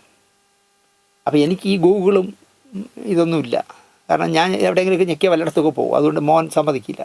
ഞാൻ മോൻ്റെ പറഞ്ഞ് അച്ചു ഈ നമ്പറിലേക്ക്. അപ്പോൾ പറഞ്ഞു എൻ്റെ നമ്പറിൽ അയക്കരുത്, എനിക്ക് ഗൂഗിൾ പേ ഒന്നുമില്ല, ഞാൻ വേറൊരു നമ്പർ അയച്ചു തരാമെന്ന് പറഞ്ഞാൽ അയാളൊരു നമ്പർ അയച്ചു. ആ നമ്പറിലേക്ക് ഞാൻ ഈ 500 രൂപ ഇട്ട് കൊടുത്തു. ഈ 500 രൂപ ഇട്ട ശേഷം അയാൾ ഫോൺ എടുക്കുകയില്ല. ഞാൻ ശരചന്ദ്രനെ വിളിച്ച് പറഞ്ഞു നല്ല പാർട്ടി കേട്ടോ, നസീർ സാറിൻ്റെ ഡ്രൈവർ തന്നെ, കാരണം അദ്ദേഹത്തിൻ്റെ പേരും കൂടെ നാറ്റാനായിട്ടാണ് ഇയാൾ ഇറങ്ങിയിരിക്കുന്നത് പറഞ്ഞ് കുറേ വഴക്ക് ശരചന്ദ്രനോട് പറഞ്ഞു. ആരുടെ പറഞ്ഞിട്ട് കാര്യമൊന്നും, ഈ മദ്രാസിൽ ഇതുപോലുള്ള തരികിടകൾ ഒരുപാടുണ്ട്. ഈ ശരചന്ദ്രൻ ഈ സണ്ണിയെ കൊണ്ടുവന്ന് 84-85 വയസ്സായി അവിടെ ഗാന്ധി ഭവനിൽ കൊണ്ട് ആക്കിയിട്ടുണ്ട്. അവിടെ ഉണ്ട് അന്തേവാസിയായിട്ട്. അവിടെ ഇരുന്നുകൊണ്ടാണ് ഇപ്പോൾ യൂട്യൂബുകളിലൊക്കെ പുളു അടിക്കുന്നത്. അപ്പം ഞാൻ സി എൻ കൃഷ്ണൻകുട്ടി ആശുപത്രിയിലായി എന്ന് പറഞ്ഞ് അന്വേഷിച്ച് ചെന്നപ്പോൾ ആദ്യം എൻ്റെ മുന്നിലേക്ക് വരുന്ന സണ്ണിയാണ്. ഞാനിവിടുന്ന് പോകുമ്പോൾ പറഞ്ഞു ഞാൻ അയാളെ ശരിക്ക് തെറി വിളിക്കുമെന്നൊക്കെ പറഞ്ഞാൽ പോയത്. പക്ഷേ അവിടെ ചെന്ന് ഇയാളെ കണ്ടപ്പോൾ ഞാൻ വിചാരിച്ചു ഇയാളെ പരിചയം കാണിക്കേണ്ട, അതുകൊണ്ട് ഞാൻ അങ്ങ് വിട്ടു. ഇയാൾ ആരോടൊക്കെ ചോദിച്ചു ഇതാരെന്ന്. കാരണം സി എൻ കൃഷ്ണൻകുട്ടി കിടക്കുന്ന കട്ടിലിനടുത്ത് പോയിരുന്ന് സംസാരിക്കുന്നു, ഫോൺ വരുമ്പോൾ ഇറങ്ങി പുറത്തേക്ക് പോകുന്നു, സോമരാജ സാറിൻ്റെ ഓഫീസിലേക്ക് കയറി പോകുന്നു, പിന്നെ സോമരാജ സാറിൻ്റെ ഭാര്യയുമായിട്ട് സംസാരിക്കുന്നു, ഗാന്ധി ഭവനിലുള്ള സ്റ്റാഫുകളുമായിട്ട് സംസാരിക്കും. അപ്പോൾ എനിക്കവിടെ നല്ല ബന്ധമുണ്ടെന്ന് ആദ്യമായിട്ട് അറിയുകയാണ് ഈ സണ്ണി ആരുടെ അന്വേഷിച്ച് പറഞ്ഞു അത് ശാന്തിയുള്ള ദിനേശ് എന്ന് പറഞ്ഞ ആളാണെന്ന്. പക്ഷേ സണ്ണിക്ക് ഒരു കൂസലുമില്ല. നേരെ നമ്മളെ കണി നേരെ കയറി മുറിക്കകത്ത് കയറി ഉറങ്ങിക്കളയും ഇല്ലേ. ഇദ്ദേഹം കൂളായിട്ട് എൻ്റെ അടുത്ത് വന്ന് കൈ നീട്ടി. ഞാൻ കൈ കൊടുത്തില്ല. എന്നിട്ട് എന്താ അല്ല ഞാൻ സണ്ണി ഞാൻ തോണം ഞാൻ കൈ കൊടുത്തില്ല. ഞാൻ എന്നിട്ട് സി എൻ കൃഷ്ണൻകുട്ടിയുടെ അടുത്ത് പോയി ഒരുപാട് നേരം സംസാരിച്ചു. അപ്പോൾ സി എൻ കൃഷ്ണൻകുട്ടിക്ക് എനിക്ക് മനസ്സിലായി ആശുപത്രിയിൽ നിന്ന് ഈ സ്ട്രോക്കൊക്കെ കഴിഞ്ഞ് ഇറങ്ങി വന്നിട്ട് അറ്റാക്കൊക്കെ കഴിഞ്ഞ് വന്നിട്ട് അദ്ദേഹത്തിന് ഓർമ്മ നിൽക്കുന്നില്ല എന്ന് മനസ്സിലായി. എന്നെപ്പറ്റി ഞാൻ ഒരുപാട് പറയുമ്പോൾ എല്ലാം മനസ്സിലായ പോലെ തലയാട്ടുന്നു, പക്ഷേ പുള്ളിക്ക് മനസ്സിലാവുന്നില്ല. സിന്ധുവിനോട് ചോദിക്കുകയാണ് ഏതെങ്കിലും ചാനലിൽ നിന്ന് എന്നെ ഇൻ്റർവ്യൂ ചെയ്യാൻ വന്നതാണെന്ന്. മുമ്പ് വന്നിട്ടുണ്ടല്ലേ എന്നെ ഇൻ്റർവ്യൂ ചെയ്യാൻ എന്നിട്ട്. അത്ര ഓർമ്മയേ ഉള്ളൂ സി എൻ. ഞാൻ പറഞ്ഞു എത്രയും പെട്ടെന്ന് ആരോഗ്യമൊക്കെ വീണ്ടെടുത്ത് പുറത്തേക്ക് വരൂ, എന്നിട്ട് നമുക്ക് ആ നോവൽ മുടങ്ങിപ്പോയി ആ നോവൽ എഴുതണം. ഇല്ല ആശാനെ എനിക്ക് എഴുതാൻ നോക്കില്ല, മനസ്സ് പോകുന്നിടത്തേക്ക് കൈ പോകുന്നില്ല എന്നൊക്കെ പറഞ്ഞ് കാര്യങ്ങളൊക്കെ പറഞ്ഞ് മൂടി പുതച്ച് കിടക്കുകയാണ് ഈ ചൂടത്തും. അങ്ങനെ ഒരുപാട് നേരം സംസാരിച്ചിട്ട് ഞാൻ പുറത്തിറങ്ങിയപ്പോൾ സണ്ണി സറണ്ടറായി എൻ്റെ അടുത്ത് വന്നു. പിന്നെ അന്ന് ഞാനൊരു 500 രൂപ ഒരു ചെറിയ തരികിട കാണിച്ചു, വേറൊന്നും തോന്നരുത്. ഞാൻ പറഞ്ഞു എനിക്കൊന്നുമില്ല, എനിക്ക് 500 രൂപയും വേണ്ട, നിങ്ങളുമായിട്ട് സഹകരണം. അങ്ങനെ പറയില്ല, സഹകരിക്കില്ല എന്നൊന്നും പറയരുത്, ഞാൻ ചെയ്തത് തെറ്റാണെന്ന് എനിക്കറിയാമെന്നൊക്കെ പറഞ്ഞാൽ അയാൾ എന്തൊക്കെ പറഞ്ഞു. പിന്നെ ഞാനങ്ങ് വിട്ടു. കാരണം 10-85 വയസ്സായ മനുഷ്യനോട് 500 രൂപയുടെ കാര്യത്തിൽ നമ്മൾ പിണങ്ങണ ശരിയല്ലല്ലോ. കുറേ നേരം അയാളുടെ ഈ സംസാരിച്ചിട്ടാണ് പിരിഞ്ഞത്. എന്തായാലും സി എൻ കൃഷ്ണൻകുട്ടിക്ക് 73-ാമത്തെ വയസ്സിൽ സ്ട്രോക്ക് വന്നു, അതിൻ്റെ പിന്നാലെ അറ്റാക്ക് വന്നു. അപ്പോൾ അറ്റാക്കും സ്ട്രോക്കൊക്കെ വന്ന് എന്നെ വിളിച്ച് പറഞ്ഞുകൊണ്ട് തന്നെ ഞാൻ അദ്ദേഹത്തിൻ്റെ മദ്രാസിലുള്ള ക്യാമറാമാനായി പ്രവർത്തിക്കുന്ന മകനെ വിളിച്ച് പറഞ്ഞു, അദ്ദേഹത്തിൻ്റെ മരുമകനെ തിരുവല്ലയിൽ വിളിച്ച് പറഞ്ഞു, അദ്ദേഹത്തിൻ്റെ ഭാര്യയെ വിളിച്ചപ്പോഴാണ് അറിയുന്നത് അവർ തിരുവനന്തപുരത്ത് കിഴക്കേക്കോട്ടയിലുള്ള പത്മനാഭസ്വാമി ക്ഷേത്രത്തിന് മുന്നിലുള്ള അഭേദാശ്രമത്തിലെ അന്തേവാസിയാണിപ്പോൾ. ഞാൻ ഈ കാര്യം പറഞ്ഞു, ഇങ്ങനെ നിങ്ങളുടെ ഭർത്താവ് സ്ട്രോക്ക് വന്നു, അതിൻ്റെ പിന്നാലെ ഹാർട്ട് അറ്റാക്കായിട്ട് ഇങ്ങനെ പുല്ലൂർ ജില്ലാ ആശുപത്രിയിലാണ്, ഞാൻ ദേഹമാസകലം നീര് വന്ന് പനിയായിട്ട് കിടക്കുകയാണ്, ഞാനിപ്പോൾ അഭേദാശ്രമത്തിലാണ്, എന്നെ മനസ്സിലായോ എന്ന് ഞാൻ ചോദിച്ചു. ഞാനൊരിക്കലും മറക്കില്ല ആ മുഖം, എന്നെ സഹായിച്ച ആളല്ലേ എന്നായിരുന്നു അവരുടെ മറുപടി. അവർ ശരിയെന്ന് പറഞ്ഞ് ഞാൻ വിട്ടു. ഇന്ന് രാവിലെ ഞാൻ പലപ്പോഴും നമ്മുടെ പ്രോഗ്രാമുകളിൽ പറയാറുണ്ട്, എനിക്ക് വെളുപ്പാങ്കാലത്തും പാതിരാത്രിയും വരുന്ന ഫോൺ കോളുകൾ ഭയങ്കര പേടിയുള്ള ആളാണ്. ഇന്ന് രാവിലെ എന്നെ 5 മണി കഴിയുമ്പോൾ 5:30 മണിയാവുമ്പോൾ ഗാന്ധി ഭവനിൽ നിന്ന് അമൽ വിളിച്ചു. എന്താ അമലേ എന്ന് ചോദിച്ചപ്പോൾ കൃഷ്ണൻകുട്ടി അച്ഛൻ പോയി. അപ്പോൾ അയാൾ അവിടെയുള്ള എല്ലാ അന്തേവാസികളെയും അമ്മ എന്നോ അച്ഛനെന്നാണ് വിളിക്കുന്നത്. കൃഷ്ണൻകുട്ടി അച്ഛൻ പോയോ? പോയി. ഞാൻ പറഞ്ഞു നന്നായിരിക്കട്ടെ, കാരണം ഒരുപാട് കിടന്ന് കഷ്ടപ്പെടാതെ അദ്ദേഹം പോട്ടെ. മകൻ ഉടനെ എത്തും. കുറച്ച് കഴിഞ്ഞ് എന്നെ വിളിച്ചു, എത്തി. ഞങ്ങൾക്ക് ഇനി എന്താ പരിപാടി? 4 മണിക്ക് തിരുവനന്തപുരത്ത് ശാന്തി കവാടത്തിലാണ് അടക്കുന്നത്. ഞാൻ പറഞ്ഞു ആയിക്കോട്ടെ, ഞാൻ 4 മണിക്ക് ശാന്തി കവാടത്തിൽ ചെല്ലാം. അപ്പോൾ എന്നെ ഏറ്റവും കൂടുതൽ വേദനിപ്പിച്ച കാര്യം എന്താണെന്ന് ചോദിച്ചാൽ, ഭാര്യയായാലും മകനായാലും മകളായാലും മരുമകനായാലും ഇവർക്കൊന്നും ഒരു ബാധ്യതയാവാതെ അദ്ദേഹത്തെ ഗാന്ധി ഭവനിൽ കൊണ്ടാക്കിയ ആളാണ് ഞാൻ. പക്ഷേ അദ്ദേഹം ആശുപത്രിയിലായപ്പോഴും ഞാൻ മകനെയും മരുമകനെയും വിളിച്ചു പറഞ്ഞ ആളാണ്. പക്ഷേ ഈ മകനോ മരുമകനോ ഒരു വാക്ക് എന്നെ ഫോണിൽ വിളിച്ചു പോലും പറഞ്ഞില്ല. ഇതാണ് നമുക്ക് കിട്ടുന്ന പ്രതിഫലം. പക്ഷേ എന്നാലും ഞാൻ ശാന്തി കവാടത്തിൽ പോയി. 4:30 മണിയായപ്പോൾ കൊണ്ടുവന്നു ചേതനയേറ്റ സി എൻ കൃഷ്ണൻകുട്ടിയെ. ഞാൻ കുറച്ചു നേരം നോക്കി നിന്നു. എന്നെ ഏറ്റവും കൂടുതൽ വേദനിപ്പിച്ച് എന്താണെന്ന് ചോദിച്ചാൽ, ഒരു അനാഥനെ അടക്കുന്നത് പോലെ. ആകെപ്പാടെ മകൻ മാത്രമല്ല, മകനും ഇൻഡിഫറൻ്റായിട്ട് നിൽക്കും പോലെ നിൽക്കുന്നു. ആ ബോഡി ചെതയിലേക്ക് വയ്ക്കാൻ, അതൊന്ന് പിടിക്കാൻ പോലും ഈ മരുമകൻ എന്ന് പറഞ്ഞ ആൾ പോലും ആ ബോഡി തൊടുന്നില്ല. ഗാന്ധി ഭവനിൽ നിന്ന് വന്ന 2 പേരും പിന്നെ അവിടെ കൂടി ആരോ 3-4 പേരും കൂടി ചേർന്ന് തുണിയിൽ ഇങ്ങനെ തൂക്കിയെടുത്ത്, ഇലക്ട്രിക്കലല്ല വിറകിലാണ്, അതിൽ കൊണ്ടുവച്ച്. ഞാനപ്പോൾ ആലോചിക്കായിരുന്നു, ഈ മരുമകൻ എന്താ ഇങ്ങനെ കാണിച്ചതെന്ന്. നിങ്ങൾ ആലോചിച്ച് നോക്കൂ. മകൾ നോക്കിക്കൊണ്ട് നിൽക്കുകയാണ്, മകൾക്കറിയുന്നു. അപ്പോൾ ഭാര്യ വന്നിട്ടില്ല, കുട്ടികളുടെ അമ്മ വന്നിട്ടില്ല. ഈ മകൻ കല്യാണം കഴിച്ചിട്ടില്ല. മകൾക്ക് 2-3 കുട്ടികളൊക്കെ ഉണ്ട്, പക്ഷേ ഒരു കുട്ടികളെയും കൊണ്ടുവന്നിട്ടില്ല. ഈ മകനും മരുമകനും ഭാര്യയായിട്ട് വന്നിട്ടുണ്ട്. അച്ഛനല്ലേ, ആ കുട്ടി കരയുന്നുണ്ട്. ഈ അവസാനം ഹിന്ദു ആചാരപ്രകാരം ഈ വാക്കിരിയൊക്കെ ഇടുന്ന ചടങ്ങിൽ പോലും ആരും സഹകരിക്കുന്നില്ല. ഈ മകൻ മാത്രം ഒറ്റയ്ക്ക്, ഒരേ ഒരാൾ. പിന്നെ ഇദ്ദേഹത്തിൻ്റെ സഹോദരിയാണെന്ന് തോന്നി അതൊരു സ്ത്രീ വന്ന് വാക്കിരി ഇട്ടു. പക്ഷേ കുടമുടയ്ക്കുക, കൊള്ളി വയ്ക്കുക എന്നൊക്കെ ഉള്ള ഒരു ചടങ്ങിലും ആരുമില്ല ഈ പയ്യനല്ലാതെ. ഈ 40 വയസ്സ് കഴിഞ്ഞ മകൻ മാത്രം ചെയ്യുന്നു. കണ്ടുകൊണ്ടിരുന്നപ്പോൾ എനിക്ക് സങ്കടത്തിനേക്കാൾ കൂടുതൽ ദേഷ്യവും അരിശവുമാണ് വന്നത്. ഞാൻ ആ ഗാന്ധി ഭവനിൽ നിന്ന് വന്ന ആൾക്കാരോട് ശരി നിങ്ങൾ ഉടനെ പോകില്ലേ എന്ന് ചോദിച്ചിട്ട് ഞാനപ്പോൾ അവിടെ നിന്ന് സ്ഥലം വിട്ടു. നിങ്ങൾ ആലോചിച്ച് നോക്കൂ, 40 വർഷക്കാലം സിനിമയിൽ, അതിനു മുമ്പ് ഒരു 10-20 വർഷക്കാലം നാടകത്തിലൊക്കെ പ്രവർത്തിച്ചൊരു മനുഷ്യൻ, അനാഥനെ പോലെ അവസാന കാലം ജീവിച്ച് അനാഥനെ പോലെ തന്നെ ശാന്തി കവാടത്തിൽ എരിഞ്ഞടങ്ങി. പ്രിയപ്പെട്ട CN കൃഷ്ണൻകുട്ടി ചേട്ടാ, നിങ്ങളുടെ 14 നോവലുകളിൽ 12 ഞാൻ വായിച്ചിട്ടുണ്ട്. എവിടെയോ എത്തേണ്ട കഴിവുള്ള മനുഷ്യനായിരുന്നു. പക്ഷേ ഭാഗ്യദോഷം, നിങ്ങളെങ്ങും എത്തിയില്ല. ആർക്കും വേണ്ടാതെ ജീവിതത്തിൻ്റെ അവസാനം താങ്കൾക്ക് വിട പറയേണ്ടി വന്നു. ഗാന്ധി ഭവനും കൂടെ അഡ്മിഷൻ തന്നില്ലായിരുന്നെങ്കിൽ നിങ്ങളുടെ കാര്യം എന്താവും എന്നാലോചിക്കുമ്പോൾ എനിക്ക് പേടിയാവുന്നു സത്യത്തിൽ. എന്തായാലും അവസാന കാലം കൃത്യമായ മരുന്നും കൃത്യമായ ചികിത്സയും കൃത്യമായ സ്നേഹപരിചരണങ്ങളും നല്ല ഭക്ഷണവും നല്ല വസ്ത്രവും ഒക്കെ ധരിച്ച് ഒന്നുമില്ലെങ്കിൽ ഒരു 2-2.5 വർഷം താങ്കൾക്ക് ജീവിക്കാൻ കഴിഞ്ഞു എന്നുള്ളതിൽ എനിക്ക് സന്തോഷമുണ്ട്. അതിനൊരു നിമിത്തമായത് ഞാനാണല്ലോ എന്നാലോചിക്കുമ്പോൾ എനിക്ക് സന്തോഷമുണ്ട്. ഞാൻ ദേവനെ വിളിച്ച് ഇടയ്ക്ക് പറയാമെന്ന് വിചാരിച്ചു. ഇങ്ങനെ സ്ട്രോക്കൊക്കെ വന്ന് പുല്ലൂർ ഇങ്ങനെ താലൂക്ക് ആശുപത്രി കിടക്കുകയാണ് നിങ്ങളുടെ കൂട്ടുകാരൻ. അദ്ദേഹത്തിന് MRI സ്കാനൊക്കെ ചെയ്യണമെന്ന് പറയുന്നു. ഇത്തിരി കാശിനൊക്കെ ചിലവ് വരാൻ സാധ്യതയുണ്ട്. ദേവൻ ചേട്ടൻ വന്നില്ല എങ്കിലും കുറച്ച് കാശ് അയക്കാമെന്ന് ചോദിക്കാമെന്ന് വിചാരിച്ചു. പിന്നെ വിചാരിച്ചു എന്തിനെന്നേ അവരെയൊക്കെ വിളിക്കുന്നത്. കാരണം ഗാന്ധി ഭവനിലെ അന്തേവാസികൾക്ക് എവിടെ പോയി സ്കാൻ ചെയ്താലും അതിൻ്റെ 50% കൊടുത്താൽ മതി. അത് ഗാന്ധി ഭവനിൽ നിന്ന് കൊടുക്കുമെന്ന് എന്നോട് അമൽ പറഞ്ഞിട്ടുണ്ട്, സോമരാജ് സാറും പറഞ്ഞിട്ടുണ്ട്. പിന്നെ എന്തിനെ അവരെയൊക്കെ ബുദ്ധിമുട്ടിക്കുന്നു. അതുപോലെ ഞാൻ പ്രതാപൻ തായേട്ടനെ വിളിച്ചു നോക്കി, അദ്ദേഹം ഫോൺ എടുത്തില്ല. എനിക്ക് തോന്നുന്നു ഞാൻ പ്രതാപൻ തായേട്ടനെ വിളിക്കുന്ന CN കൃഷ്ണൻകുട്ടിയുടെ കാര്യങ്ങൾ പറയാനാണെന്ന് അദ്ദേഹത്തിന് നല്ല ബോധ്യമുണ്ട്. അല്ലാതെ ഞാൻ ഒന്നിനും വിളിക്കാറില്ല. അപ്പോൾ കൊറോണ കാലത്ത് കോഴിക്കോട്ട് നിന്ന് ആംബുലൻസിൽ തിരുവനന്തപുരത്ത് കൊണ്ടുവരാൻ കുറച്ച് പൈസ സഹായിക്കണമെന്ന് പറഞ്ഞ് ദിനേശാണ് വിളിക്കുന്നത്. എടുക്കണ്ട എന്ന് പുള്ളി വെച്ചാൽ പുള്ളി എടുത്തില്ല. 14 നോവലുകൾ എഴുതി കൊടുത്ത ആളാണ്. ആലോചിച്ചൊക്കെ 1000 കോപ്പി വെച്ച് 14,000 കോപ്പി വിറ്റാലും രൂപ എത്ര കിട്ടിക്കാണും ഹരിതം ബുക്സിന്. പക്ഷേ പ്രതാപൻ തായേട്ടും എടുത്തില്ല. ഇനി ജീവിതത്തിൽ പ്രതാപൻ തായേട്ടിനെ വിളിക്കുകയില്ല, അയാൾ വിളിച്ചാൽ ഫോൺ അടിക്കുകയില്ല ഞാൻ.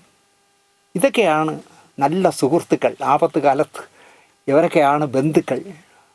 അത് മകനായാലും മരുമകനായാലും ഈ പറഞ്ഞ പുസ്തക പ്രസാധകനായാലും എല്ലാവരും കൃഷ്ണൻകുട്ടിയോട് നീതി പുലർത്തി എന്ന് മാത്രം പറഞ്ഞുകൊണ്ട് ഇതിൽ കൂടുതൽ ഞാൻ പറയുന്നില്ല. ആ ഹതഭാഗ്യനായ കലാകാരന് കറ പുരളാത്ത നല്ല ജീവിതം നയിച്ചിരുന്ന അയാൾ സിനിമാ സ്വഭാവങ്ങളൊന്നും ഇല്ലാത്ത ആളായിരുന്നു. അയാൾ മീശ വിജയനടക്കം ഒരുപാട് പേരുടെ സൗഹൃദം ഉണ്ടായിരുന്നു. പക്ഷേ ജീവിക്കാൻ പഠിച്ചില്ല എന്ന് ഞാൻ പറയും. അദ്ദേഹം ഒരുപാട് കാര്യങ്ങളിൽ പിടിവാശി പിടിച്ചിരുന്നു. അതാണ് ജീവിതത്തിലൊന്നും ആവാതെ പോയത്. ഭാര്യയുണ്ട്, 2 കുട്ടികളുണ്ട്, അവർക്കൊരു വീട് വാങ്ങിയിടണം, ഭാര്യ സുഖമായി വയസ്സുകാലത്ത് അവിടെ ജീവിക്കാനുള്ള അവസരം ഉണ്ടാക്കി പശ്ചാത്തലം ഉണ്ടാക്കണമെന്നൊന്നും അദ്ദേഹം ചിന്തിച്ചില്ല. അതിനുള്ള പാങ്ങില്ല എന്നുള്ളതാണ് സത്യം. കാരണം അദ്ദേഹത്തിൻ്റെ ക്യാരക്ടർ അങ്ങനെയായിരുന്നു. അതുകൊണ്ട് തന്നെ അദ്ദേഹത്തിന് എന്താ പറയുക, അത് നടന്നില്ല എന്ന് തോന്നുന്നു. എന്തായാലും 36 വർഷം ജീവിത ഒരു രാഗത്തിന് വേണ്ടി വയനാട്ടിൽ സുൽത്താൻ ബത്തേരിയിൽ വെച്ച് പരിചയപ്പെട്ട CN കൃഷ്ണൻകുട്ടി ചേട്ടൻ ഇന്ന് വൈകുന്നേരം ശാന്തി കവാടത്തിൽ എരിഞ്ഞടങ്ങുന്നതുവരെ ഞങ്ങൾ നല്ല സൗഹൃദമായിരുന്നു. ഞാൻ വിറ്റ വീട് പാല് കാച്ചിയപ്പോൾ അതിന് പോലും അദ്ദേഹം വന്നു മദ്രാസിൽ. നല്ല ബന്ധമായിരുന്നു. ഇവിടെ എനിക്ക് പെട്ടെന്ന് വേറൊരു കാര്യം ഓർമ്മ വരുന്നത്, ഇപ്പോൾ അൾഷിമേഴ്സ് മറവി രോഗം ബാധിച്ച് മധുവൈപ്പന ആരെയും പരിചയമില്ലാതെ വീട്ടിൽ കിടക്കുകയാണല്ലോ, ചികിത്സയിലാണ്. അതിന് ചികിത്സയില്ല സത്യത്തിൽ. അദ്ദേഹം വിദൂരതയിലേക്ക് നോക്കി ഇങ്ങനെ കിടക്കുകയാണ്. ആ മനുഷ്യൻ്റെ വീഴ്ച CN കൃഷ്ണൻകുട്ടിയെ ശരിക്കും മാനസികമായി തളർത്തിയെന്ന് എനിക്കറിയാം. അദ്ദേഹത്തിൻ്റെ ഈ അകാലത്തിലുള്ള യാത്രയിൽ ഒന്ന് മധുവൈപ്പന രോഗിയായതാണ്. അല്ലെങ്കിൽ ഉറപ്പാണ് മാസം ഒരു 5000 രൂപ ഏറ്റവും കുറഞ്ഞത് മധുവൈപ്പന ഇരുന്ന് വാങ്ങാമായിരുന്നു. അദ്ദേഹം പുല്ല് പോലെ കൊടുക്കും, ഒരിക്കലും കണക്ക് ചോദിക്കില്ല, തിരിച്ച് ചോദിക്കില്ല. മധുവൈപ്പന കൂടെ വീണു പോയപ്പോൾ CN കൃഷ്ണൻകുട്ടി ആകെ താളം തെറ്റിപ്പോയി എന്നുള്ളതാണ് സത്യം. പക്ഷേ മധുസാറ് വിദൂരയിലേക്ക് നോക്കി. ഭാര്യ ഗസറ്റ് ഉദ്യോഗസ്ഥയായി പെൻഷനായ ആളാണല്ലോ, ലേബർ കമ്മീഷണറായിരുന്ന ആളാണ്. മകനാണെങ്കിൽ അമേരിക്കയിൽ ഒരു മകനേ ഉള്ളൂ. പൊന്നുപോലെ അദ്ദേഹത്തെ ട്രീറ്റ് ചെയ്യും. അതുകൊണ്ട് അദ്ദേഹത്തിന് വേറെ ഒന്നും അറിയണ്ട, ഇങ്ങനെ കിടന്നാൽ മതി. എവിടെയോ നോക്കി അങ്ങനെ കിടക്കുന്നു. പക്ഷേ CN കൃഷ്ണൻകുട്ടി ആരോടും യാത്ര ചോദിക്കാതെ പോയി. ഇനിയിപ്പോൾ ഗാന്ധി ഭവനിൽ ചെല്ലുമ്പോൾ എനിക്കൊരു ശൂന്യതയായിരിക്കും. ഞാൻ കൊണ്ടാക്കി അദ്ദേഹം പോയി. എന്തായാലും ആ വലിയ മനുഷ്യൻ്റെ ആത്മാവിന് അനാഥനെ പോലെ എരിഞ്ഞടങ്ങേണ്ടി വന്നുവെങ്കിൽ പോലും ആ വലിയ മനുഷ്യനായി തന്നെ ഞാൻ അദ്ദേഹത്തെ കാണുന്നു. അദ്ദേഹത്തിൻ്റെ ആത്മാവിനെ നിത്യശാന്തി നേർന്നുകൊണ്ട് ഈ എപ്പിസോഡ് ഇവിടെ അവസാനിപ്പിക്കുന്നു. ഇതിൻ്റെ താഴെ വന്ന് ഇതെല്ലാം നീ മുമ്പൊരിക്കൽ പറഞ്ഞതല്ലേ എന്ന് ചോദിക്കരുത്. വീണ്ടും ഒരിക്കൽ കൂടി പറയേണ്ട, അവസാനമായി പറയേണ്ടതാണെന്ന് തോന്നിയതുകൊണ്ടാണ് പറഞ്ഞത്. സി എൻ കൃഷ്ണൻകുട്ടിയുടെ ആത്മാവിന് നിത്യശാന്തി നേർന്നുകൊണ്ട് ഈ എപ്പിസോഡ് ഇവിടെ അവസാനിപ്പിക്കുന്നു. നന്ദി, നമസ്കാരം.